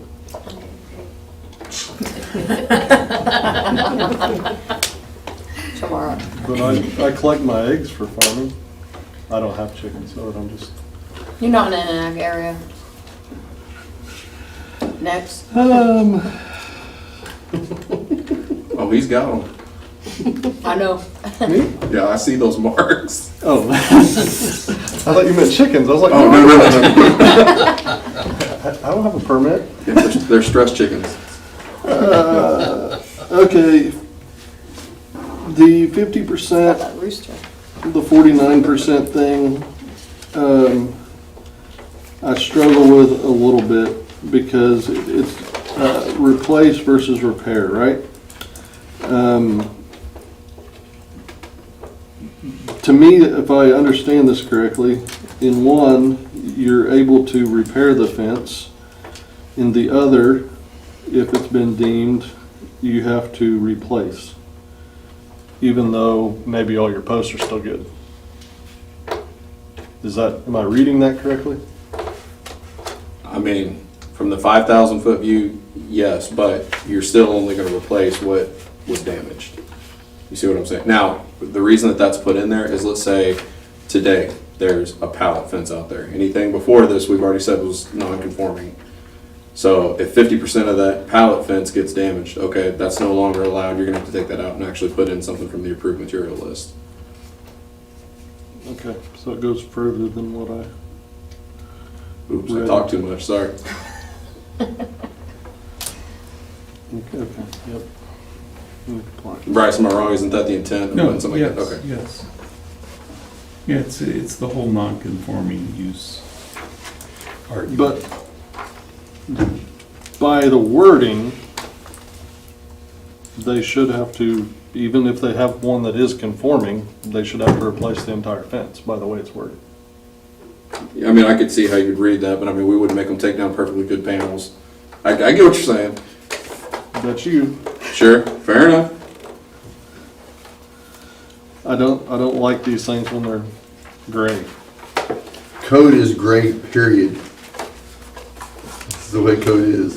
It's all due to interpretation. Well, Hence why 50% we or have a more problem with is, handicap bathrooms in restaurants. 50% or more is, you've got to come into compliance with. Right. Yes. The terms of this. Under 49, you can repair, That's the intent. yes. Yeah, I think it, well, we'll certainly look at it and strengthen it if it needs to be. And hey, we appreciate you reading this. No, we really do. I mean, like I said, I dropped this on another city. Somebody else and- approved this. Oh, yeah, and then just brought it here. I didn't, Sorry. yeah. Section 12. Section 12708. Up to $100, parentheses, $200 plus costs and fees. It says Yeah. $100 and Yeah, that should $200 be a to one. clarify, it should be one. I have that circled. And that should be the same under penalty. Which No one? penalty's correct. Well, then, No, yeah, that's not what he's saying. well, then we make it either one or two. My idea was 100 and, you know, the lesser amount. Because each day is a violation. I just, So if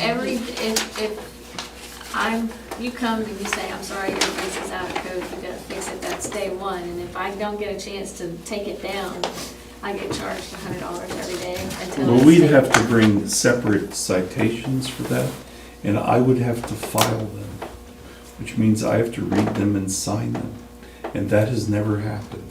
I mean, I've never signed anything for each day.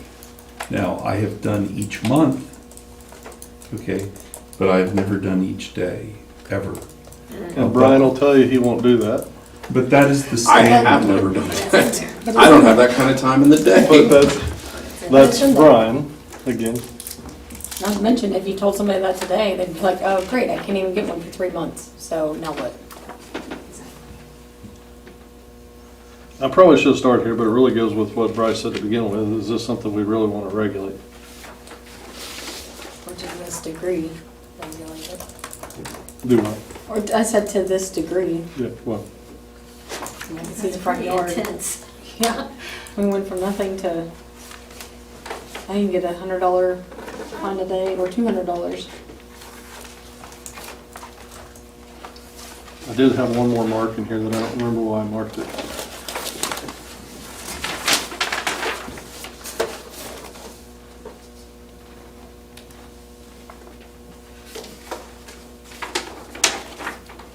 Are you gonna share?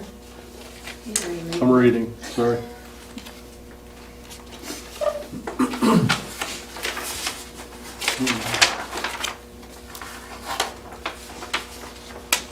I think a lot of people in this, I mean, if you'll notice, there's a lot of ordinances I will not vote for. And that's because people in this town think that we're already so overregulated, it's not even funny.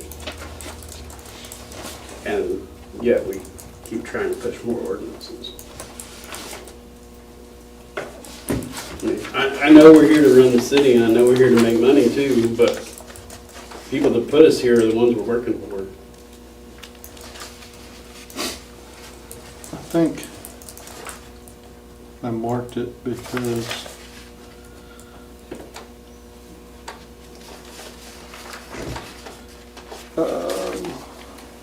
and I know where we're going with this, but the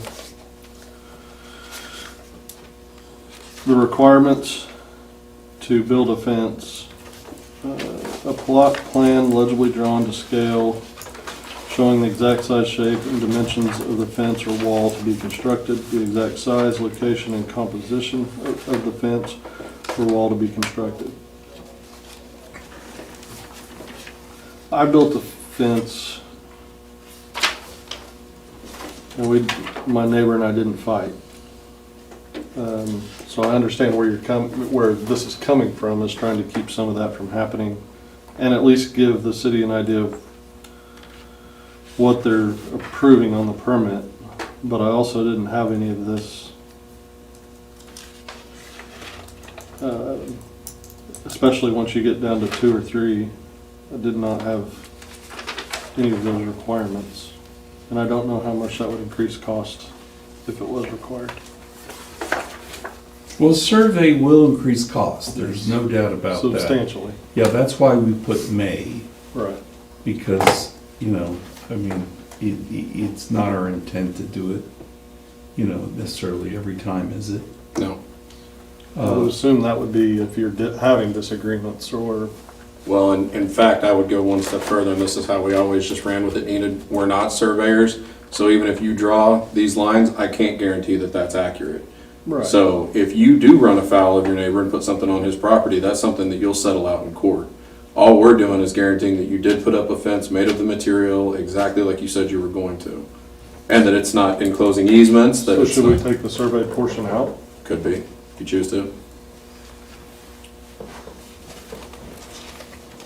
I don't know that I've ever seen a survey required. No, that's just in my experience. And it's not required by this, it says maybe required, I think, right? Correct. Yeah. The only way that I could see something actually needing to be required is if it broke the 8-foot height, so I'm sorry, I misspoke, it was 8, not 7, and it had to go to the Board of Adjustment, they would require that. Or if the neighbor said, Correct, but that's a private, if the neighbor said, that is on my property. Yeah, but you wouldn't go to the city for that, you would, right? Well, the city could stop, I think the city could not issue a permit. Of course, how would we know? I mean, Right. we'd know, they would start to build the fence and Yeah, you may, because at first, if you don't require the survey, Right. it's hard to put the toothpaste back in the bottle. Right. Yeah, I mean, it'd probably be an issue. so that should, to your point, be taken up in court, right? Yep. And what if there's a fence that is already built in an easement right now? I think that falls under the pre-existing. Well, I would say that that is an illegal fence right now, because you can't build on an easement. That doesn't mean that, Is that a city easement or a gas easement or? City, yeah, a city easement, but that doesn't mean that doesn't mean you need to take it down. It's only you take it down if we need to access that, if we need to access And then that we're not easement. required to put it back up. Right. Yeah, I mean, I don't know whether we do or whether we don't. We don't. I Which know some we situations- have that portion of it is already addressed, I believe. I would agree that is addressed. In other ordinances. Yes. Plus, this doesn't affect any pre-existing fences anyways. Right. I mean, and that would, yeah, I mean, it would already be, whether we had this, it would already be, whether it's a building or a fence or anything else. It'd be accounted for.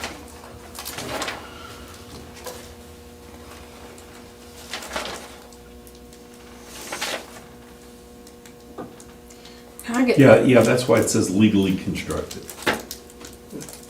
Under the pre-existing, under the grandfather permission, yeah.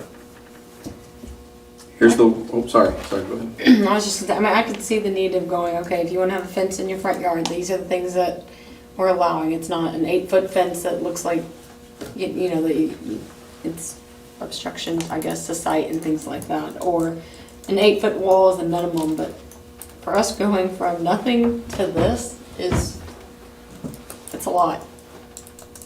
I mean, I could see taking some steps, but this is a lot for, what did you say, 100 years of no fence regulations?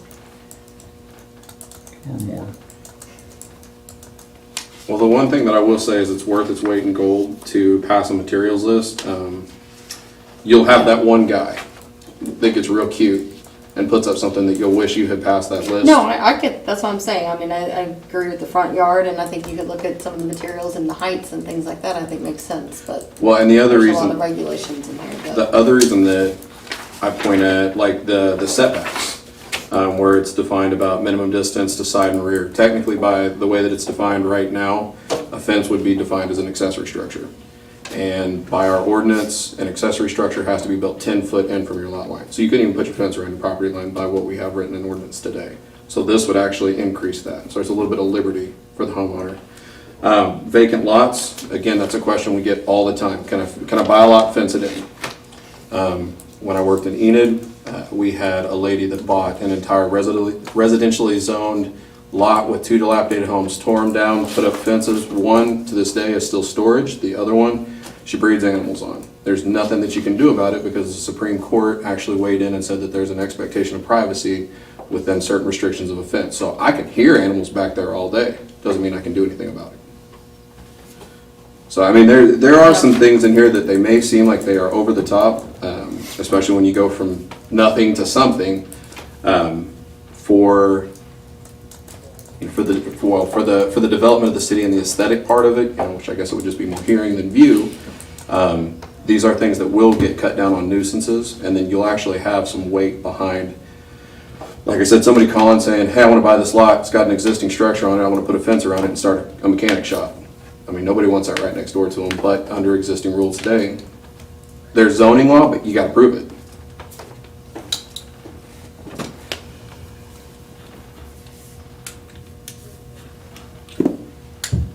Hey Bryce, housekeeping, by the way, I just saw it, page 3. You put that they would need to make an application to the city clerk. That would go to me. Or whoever, building official, not Brian Henry, don't write that. I missed something. I got you.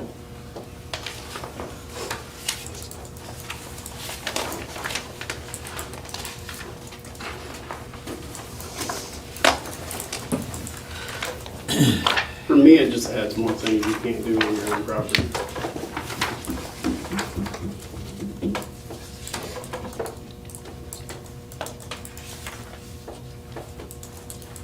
Speak for Bill. What do you want to do, council? So there's I'm about to nothing, take a nap and just wake me up when you get done. there's nothing in the ordinances that stop site hazards for traffic? Oh, no, there are. Yeah. There's, Okay, oh, no, we have that. okay. That So would that be includes a chapter- fence? That would be in chapter 15, yes. Okay, that's what I- It'd be anything Right. that provides that's in vehicles and traffic, yeah, anything that would. Well, we need to go up to provide that 15th and hazard. Fur and take down the handrail. 14th and Fur. I think that's the most dangerous intersection in our town. You can't see past, you can't see Coming around. south and getting on I Fur. think that's- absolutely. Coming from the north, you pull up going south, you can't see east. There's a few. No, that- you can't, I'd almost.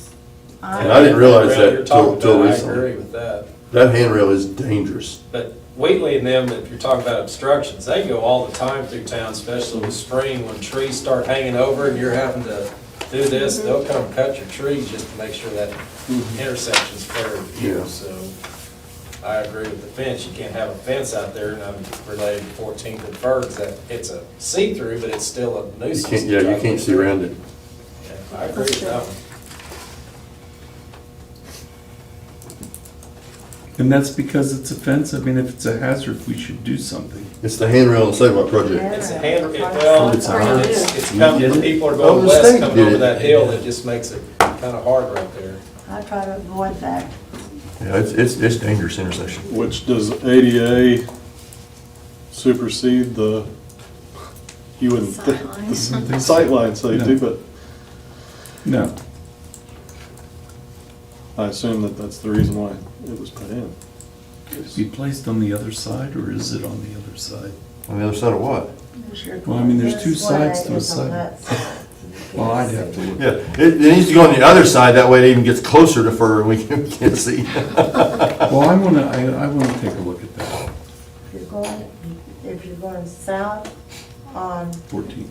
I drive- Fur, you cannot see. I drive a four-wheel drive pickup and should be able to see over top of it, and I can't. So if you're in a car, there's no way you can see around it. No, No, there's you not. cannot. Okay. Take your little Mercedes up there tonight and see how that works. See. Last thing I'll say, and then I want to sit down because Councilwoman Marshall mentioned this. There's a house on Ivanhoe that's already built like a fortress, and site triangle wouldn't apply there. Because it's in the middle of the block. Correct. But we would be advocating for that to punt on something like this, because essentially all rules are off at that point. Thank you. Hey, one more thing. One more question. Yeah, one more question. No, I'm done. Watch your mouth, boy. Sorry, sir. Am I get one? I was a gun cracker. Derek, have you got your questions answered? I think so. Okay, good. Anybody else? Oh, I'm no. not really, I'm not, I do have one more. I gotta find it. It was about, 10 seconds, 1,000, 2 1,000. Again, we don't 3,000, define- 4 1,000. we don't necessarily define these as being around the property line, right? So if there is a section in here about the fence, the bottom of the fence must be at or below ground level. I don't recall where that is, but That was on metal fences. That's more of a safety issue. but if you had a dog pen, which some people put on concrete above the ground with the fence panels that are metal, those may not be at ground level. And again, I understand you're not going to say anything about that, but Well, and that's one that maybe we could hone in on a little bit. Metal fences, when they say that, it means anything that could have like a jagged edge, so. right. Yeah. I understand the intent again. Sure. But again, I also know that, again, they exist, but if you're putting one in, it would not necessarily be on ground or below. That was my other thing. Well, that's why it leaves the option, I think, for capped. So like if you're putting, say, a sheet metal fence, you just don't want that edge to ever get Sure. sharp, so you know. Sure. Yep. So when your kid tries to dig out under it, Or think about little kids as they're walking on the sidewalk, run their hand right across the top. No, I get the intent and agree with it. But the way it was worded, if you floated the bottom of a fence panel up, it would be against the ordinance. well, I would like to make the proposal that we just table this and let Bryce bring it back, because it is so confused now. You want to reread that in? For this, I was gonna make would. the joke in the beginning of For this. this, I would. This is way off, this is way off in the weeds now. That I want to table it just to let you reread it in, but.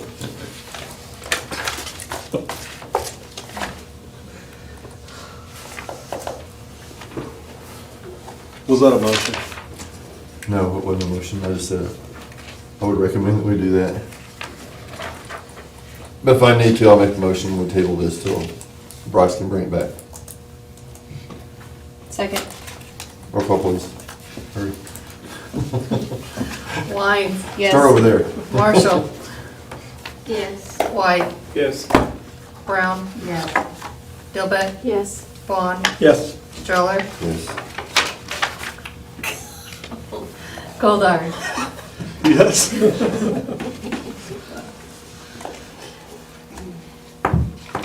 14, designate Christie Conrad as authorized signature for certificate of deposit renewals, transfers, inquiries online at the city's banks, signature for all other financial purposes related to the funds of the city of Perry.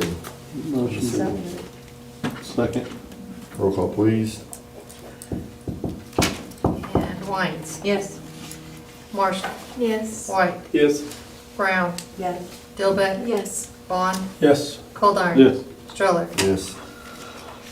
Item 15, consider award of a bid and purchase two 2022 Ford Interceptor police vehicles with the purchase price to be paid by $90,000 Balzone Family Affiliated Grant, and declare a 2013 Tahoe as surplus and no longer useful for the municipal purpose, and authorize trade-in or sale pursuant to the purchase of the purchase policy.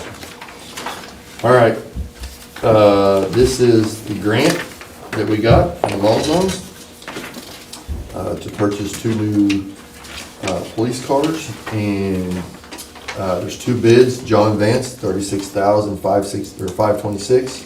Seth Wadley, $37,896. Okay, Seth Wadley has assumed John Vance now. Well, there's John Vance in Guthrie. Oh, there is one. Oh, I'm sorry. I just So, thought they were all one now. I would like for us to have a discussion about this, but for $1,300, it's worth buying them from John Vance. I think we can declare that it's a business here. I mean, from Seth Wadley, it's a business here in town. Keep the maintenance here, keep all the warranty here. It would be advantageous to the police department to be able to run the car down there and get it fixed and not have to run it back and forth to Guthrie. And I think even. no, you're not allowed to talk. I'm not like Derek. Quick. Okay, go ahead, Brian. What? I went out for bids. I called all last week. Unfortunately, I mean, those were the only 2 entities that would give me a call back and let me know what they would do. It's sad, our Chargers we bought in 2016, the warranty was $36,000 bumper to bumper and $100,000 power terrain. None of our cars have reached the 100,000 miles, but we are past 5 years as of March of last year, and all of our Chargers are in the shop daily right now, but they have anywhere from 45 to 72,000. They still look great. I mean, you look at the pamphlet there, I mean, our cars still look sharp. They're falling apart, and 7 years, I'll never be back. Remember that, Derek? 7 I've years, been I'll never remembering be that back. 7 years. It's 2016, so, I mean, but we've never had car issues until recently with these cars. But I'm all like with the mayor, Wadley does offer the lifetime engines for life. It's not 100,000 miles or whatever, it's for the life of the vehicle, and it is local. Yeah, it's a little bit more on our bid, but as far as my opinion, I think it's money well spent if we can keep it local and get the engines for life, because it's killing me right now on our budget So, to get these cars This fixed. this 37,000, is that fully equipped, or is there gonna be light bars and equipment? No, that's separate. Okay. Um, And Will's kind of our light guy. On the taking out quotes and stuff, I contacted Vance because they upfit vehicles as well. I have yet to receive anything from them in Guthrie. I did contact some place in Edmond and got them a quote for $2,000 cheaper than the last set of cars that we had done. What is that quote? $8,500 per car. We Per car? spent, yeah, we went over 10,000 last year when we went to OSU, and I'm always shop local, and that was our closest place to being local, but it did take 4 months to get our cars from OSU, and I understand that university is a city itself, and they maintain every police car, every street sweeper, every go-kart. They had to do their own stuff, and then when it was time, they would work on ours when they had the time, and the job was well done. We've never had issues. But I asked Will to reach out, and we can get them done for almost $2,000 cheaper, and it's in Edmond. I wish Perry had a place to outfit cars, but we just don't. So that was the cheapest bid, and I actually know this guy. He comes to all the Chiefs conferences. They set up booths. He's a really good guy. He has a company out of Arkansas, too, and he has one in Edmond, and it's like a 2-week turnaround. He said 2 to 3 weeks. He said that it's normally set up that they're constantly working on them. He would talk to other agencies if we needed a car pretty quick to try to get ours worked in. He said that the equipment the labor is lifetime as long as we own the vehicle, and the equipment is whatever the manufacturer warranty is on it. And it's the same equipment as we got, it's just there's not the upcharge because it's the supply department versus somebody have to buy from a second place. And another deal with Vance and Wadley, yeah, it was a little higher on Wadley, but Wadley said they can get our cars in 90 days, Vance was 180 days. So, cars right now, along with everything in the world, it's hard to get, and I'm hoping they can come through with the 90-day, but they're saying they can instead of the 180. And value-wise, we would still get with Seth, Wadley would still get the free oil changes and things like that That's too. $50 a pop whenever we take our cars now, and yeah, they're free. Only 50? Yeah. That's probably a city rate. So, but I'm Plus, you don't have happy. to take the time to run down the Guthrie. Exactly. To get it Yes. done. So the way I calculate this, you're about $2,700 over your bid. Well, with the trade-in, I think we're gonna be okay. I think we can get at least $5,000 for this. It's actually his car, the Tahoe we got in 2013. I need to get rid of both. One of them is a K9 unit, and that's gonna be a lot of upcharge when we decide to get rid of that to put K9 cages and everything. We're gonna, knock on wood, these Tahoes are the best vehicles the city's ever bought. They've barely been in the shop, and what's yours, 150,000? 127, Okay, Lamb's is 150 to 160. which we're gonna keep that one because It's it's got already cage in equipped it. with K9. So, I was just gonna make a suggestion, if that's not the case, we need to see if we can get that down to just the I'm $90,000. optimistic that, I think we can get 5,000 for a trade-in, and that's a lot better than getting 500, what we usually run our cars down into. You know, Tahoe's a SUV, and they do get better trade-in value, so. And I could be wrong, it could give us $3,000, but that'd make us about even on the deal. But I'm thinking we can get 5 or better. So, thank you. Yeah. Sure. So if you award it to someone other than the low bidder, you need to list the reasons why. The reasons that I have listed, if you choose to do that, is lifetime engines, free oil change, distance to dealer for repairs, and 90-day delivery. I make a motion that we approve this and give the bid to Seth Wadley. And place those reasons in the And minutes, right? for all those reasons. And that they're local. I don't know if you can add local, can you? I guess you can do that for Oh, no, distance you for can oil do that. change. Yeah, I think it's the distance to dealer. Yeah. Whichever. Second. Did you have any concerns with the dollars? I have concerns of, if this is such a good vehicle, why are we getting rid of it?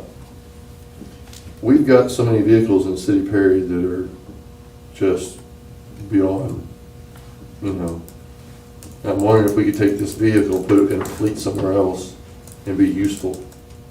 There was a question about package dollars, though. I thought you were. That's true. I'm trying to get to that, okay? And so I'm concerned that right now, with no trade-in, they're $2,700 over on the total price. And so there's times that you can go to someone, like the light bar guy, and say, this is how much money we got. Can you do it for that? I remember another situation, I don't remember exactly what it was. It was a month or so ago, our attorney called somebody and said, hey, look, you're over by $2,000 or whatever it was, can you? And that guy's like, yep, I'll do the deal. So, I just wonder if it's such a good vehicle. I mean, I understand the trade-in value, but we got employees that are just driving trash, And I'm okay, I mean, yeah, I don't know if he can go 2,700 per car cut, or is it 27 total? we're over? $2,700 So maybe total. $1,000, I can talk to Cody, and I really don't want to not have certain lights on the vehicle, I mean, we need them Oh, on I the get it. sides and Are these gonna everything. say police on them? Yes, Okay. they're white, but if there's a Well, I just, there's a department in the city that needs that vehicle, that's something Larry and I can yeah, discuss. I don't want you guys just to investigate that and see if it's such a good vehicle. I just think if we could get rid of 2 or 3 other ones and keep this and make it work or something, but It's good now, but you also have 150,000 miles, and that's hard miles in town driving, I mean, but So is all of our other vehicles. pretty much. And that's why we go as hard on our cars while they're in the shop nonstop. At the Chevy Tahoe, it's been the best vehicle the city's ever bought. I just want you to have that discussion. Okay, yeah, absolutely. Derek, did you have something? I second it. So, Okay. Roll call, please. Wines, Yes. Marshall, Yes. White, Yes. Brown, Yes. Dilbeck, Yes. Vaughn, Yes. Goldar, yeah. Stroller. Yes. Item 16, consider purchase of a Yanmar SV40 mini excavator from the Ditch Witch in the amount of $59,676 to be paid with the $59,676 Malzahn Family Affiliated Grant and competitive bid pursuant to Chapter 7, Section 7-114 of the Perry Municipal Code.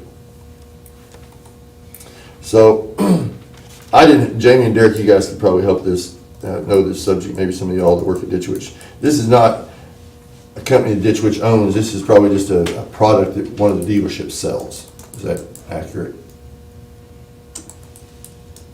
It's set. Yeah, but it's Ditch Witch, Oklahoma. that Yeah, I sells mean, so they Yanmar. sell multiple brands of things. I mean, this Ditch Witch Yeah, this doesn't is not a Ditch Witch Yeah, a or product. Toro Okay. branded All right. equipment, no.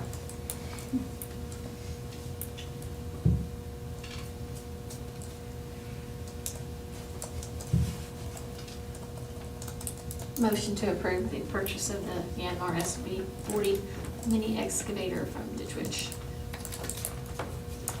Why did we not go out for bids on this letter? This is the one that was recommended by Vernon Robbins from Water. I believe they have one of those now. What is the competitive product cost? Do you have any idea? I do not. This is the exact amount of the grant. Well, I realize that. Yeah. Okay, but I just don't like spending money that we can't compare things, and we have no idea. I got a real problem with this whole grant thing this year. And now we're just spending money because we don't even have any idea. We don't bring information to the council to even tell us how this compares to another product that's $15,000 less and just as good a product.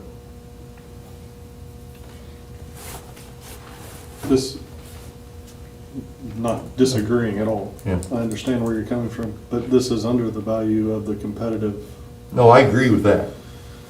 But Just wanted. no, I'm I was trying to get clarification for myself. I don't need you to clarify that. I No, for realize me, for me. that. And so, but none of this grant was brought to the council. None of it. Nobody knew about it. And I got a real issue with that. This is bid pursuant to our competitive bid ordinance. State law would place no duty Right. to bid this. That was I was trying to get clarification. I'm not saying that. Oh, no, I'm I was trying to get clarification All right, on saying. that. All right.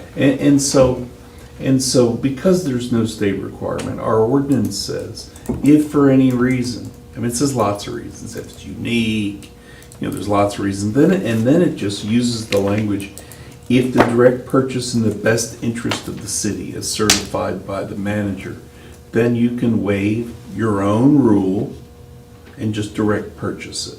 So, I mean, that's what the recommendation here is, but we've heard what you've said and we'll do what you direct.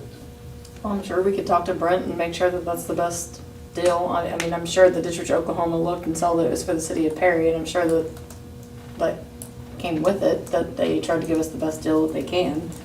Obviously, I can't tell you what a mini excavator cost in comparison, but if I can vouch for the dealership, then I'm sure that they. No, give us the best I have deal no possible. problem with the dealership. I just have I have issues with the process of this whole thing this year. But we've already approved it. Oh, I realize that. We approved accepting the grant. We didn't approve buying anything. Well, It was listed what said that was we would there. buy a mini excavator. Right, and if Well, we, yeah, if but we it did say don't, this one. if we don't buy it, then we have to give the money back, right? I'm not saying we won't buy it. I'm Oh, not saying we won't buy an excavator. Are you just wanting a competitive bid to know I just want to know why we don't have if one? we're justifying the price. Okay, since we weren't there, maybe to clear some of this up, when you talked to the Malzahn Foundation, did you tell them the specific piece of equipment? Do what now? A mini excavator, or do you mean a Yanmar? This exact model? How do we know what to ask for on the, when we went to ask for the grant, I guess? I look and see what we really need, what our department heads say they need, and see how that fits into what I know that the foundation would like to spend their money on. In other words, they're good with ambulances, not so good with fire engines. So I look and see what our department heads say is just about to go out that they will Well, approve. I mean, when we went to ask this specific one, right, we knew this was the one we were looking at, the Shanmar? Is that how we knew what dollar value to ask for? To the Malzahn Foundation? Correct. Okay. I guess in a way it's up to them to ask for competitive bids. I mean, rather than just say, here's $59,000, go buy it, you know? But, Well, and they've already been talked to about this specific yeah, one. but I have a real problem with us not doing our due diligence, to be fair to them too. Yeah, I mean, if that's what we're trying to do, it probably needs to happen before we go to the Malzahns though, because. But we didn't know that this was gonna be asked for, but you're right.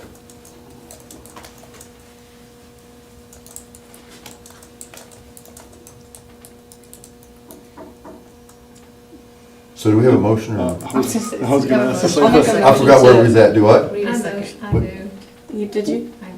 I second her movement. Okay. But I did not hear. Roll call. Wine. Yes. But before you vote, Yes. I do want to, I just found it. I do want to point out that the grant agreement is for this exact mini excavator. That's what, yeah. I mean, did somebody say that? No, that's what I was We asked. asking. Yeah, we asked. Okay, yeah, and the answer is yes, because I'm looking at the grid, and that's why it was the exact price, so, Right. I mean, maybe we ought to buy this one. But I voted yes. Yeah. Oh, I'm not saying we shouldn't buy this one. I'm just saying from now on, it should come to the council, and we should have a discussion okay. prior to the Was the grant. motion to buy this one? Yes. Yes. Okay, I'm sorry. I just want to make sure that you had that information. You're good. Okay, You're good. We appreciate it. yeah. Marshall, I'm a yes. yes. White, Yes. Brown, Yeah. Delbeck. Yes. Vaughn, Yes. Goldar, Yes. Stroller. Yes.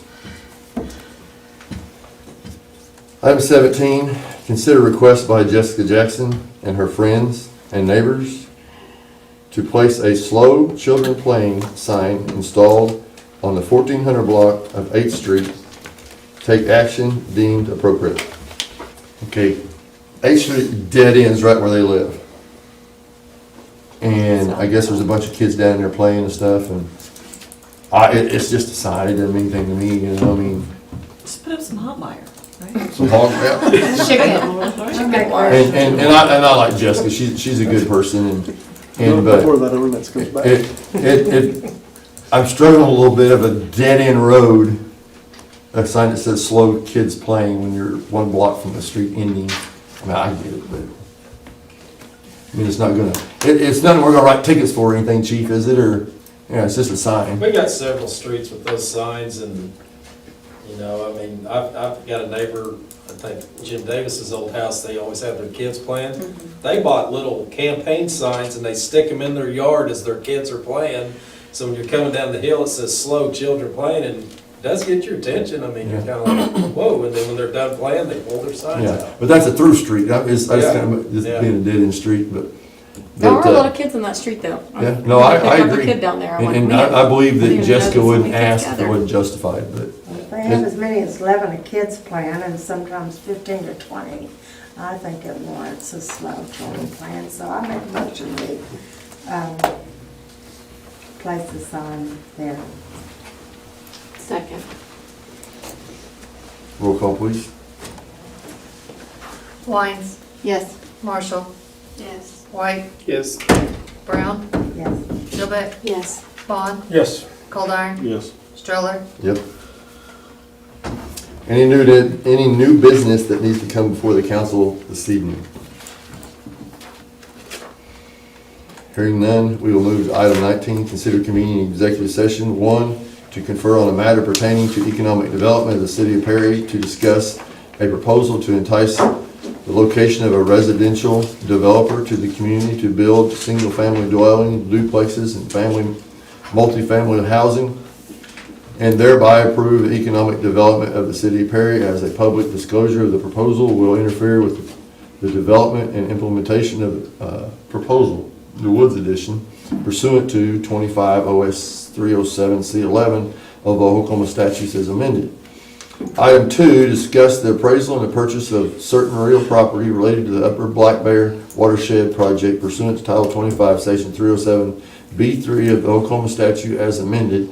And number 3, to confer on a matter pertaining to the economic development of the city of Perry, to discuss a proposal to remodel and extend the lease of the hospital and thereby approve an economic development of the city, as public disclosure of the proposal will interfere with the development and implementation of the proposal. What Yeah, does it say? that shouldn't be there. Yeah, okay. Hospital project pursuant to 25 OS 307 C11 of Oklahoma statutes as amended. Motion to go into executive session. Second. Roll call, please. Wines, Yes. Marshall, Yes. White, Yes. Brown, Yes. Gilbeck, Yes. Vaughn, Yes. Coldiron, Yes. Stroller. Yep.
Okay, I'd like to get a motion to reconvene in regular session, please. So moved. Second. Roll call, please. Wines, Yes. Marshall, Yes. White, Yes. Brown, Yes. Dilbeck, Yes. Vaughn, Yes. Goldar. Yes. Stroller. Yes. 21, take any action deemed necessary pursuant to the executive session. Hearing none. Item 22, motion on adjournment. So moved. Second. Roll call, please. Wines, Yes. Marshall, Yes. White, Yes. Brown, Yes. Dilbeck, Yes. Vaughn, Yes. Goldar. Yes. Stroller. Yes.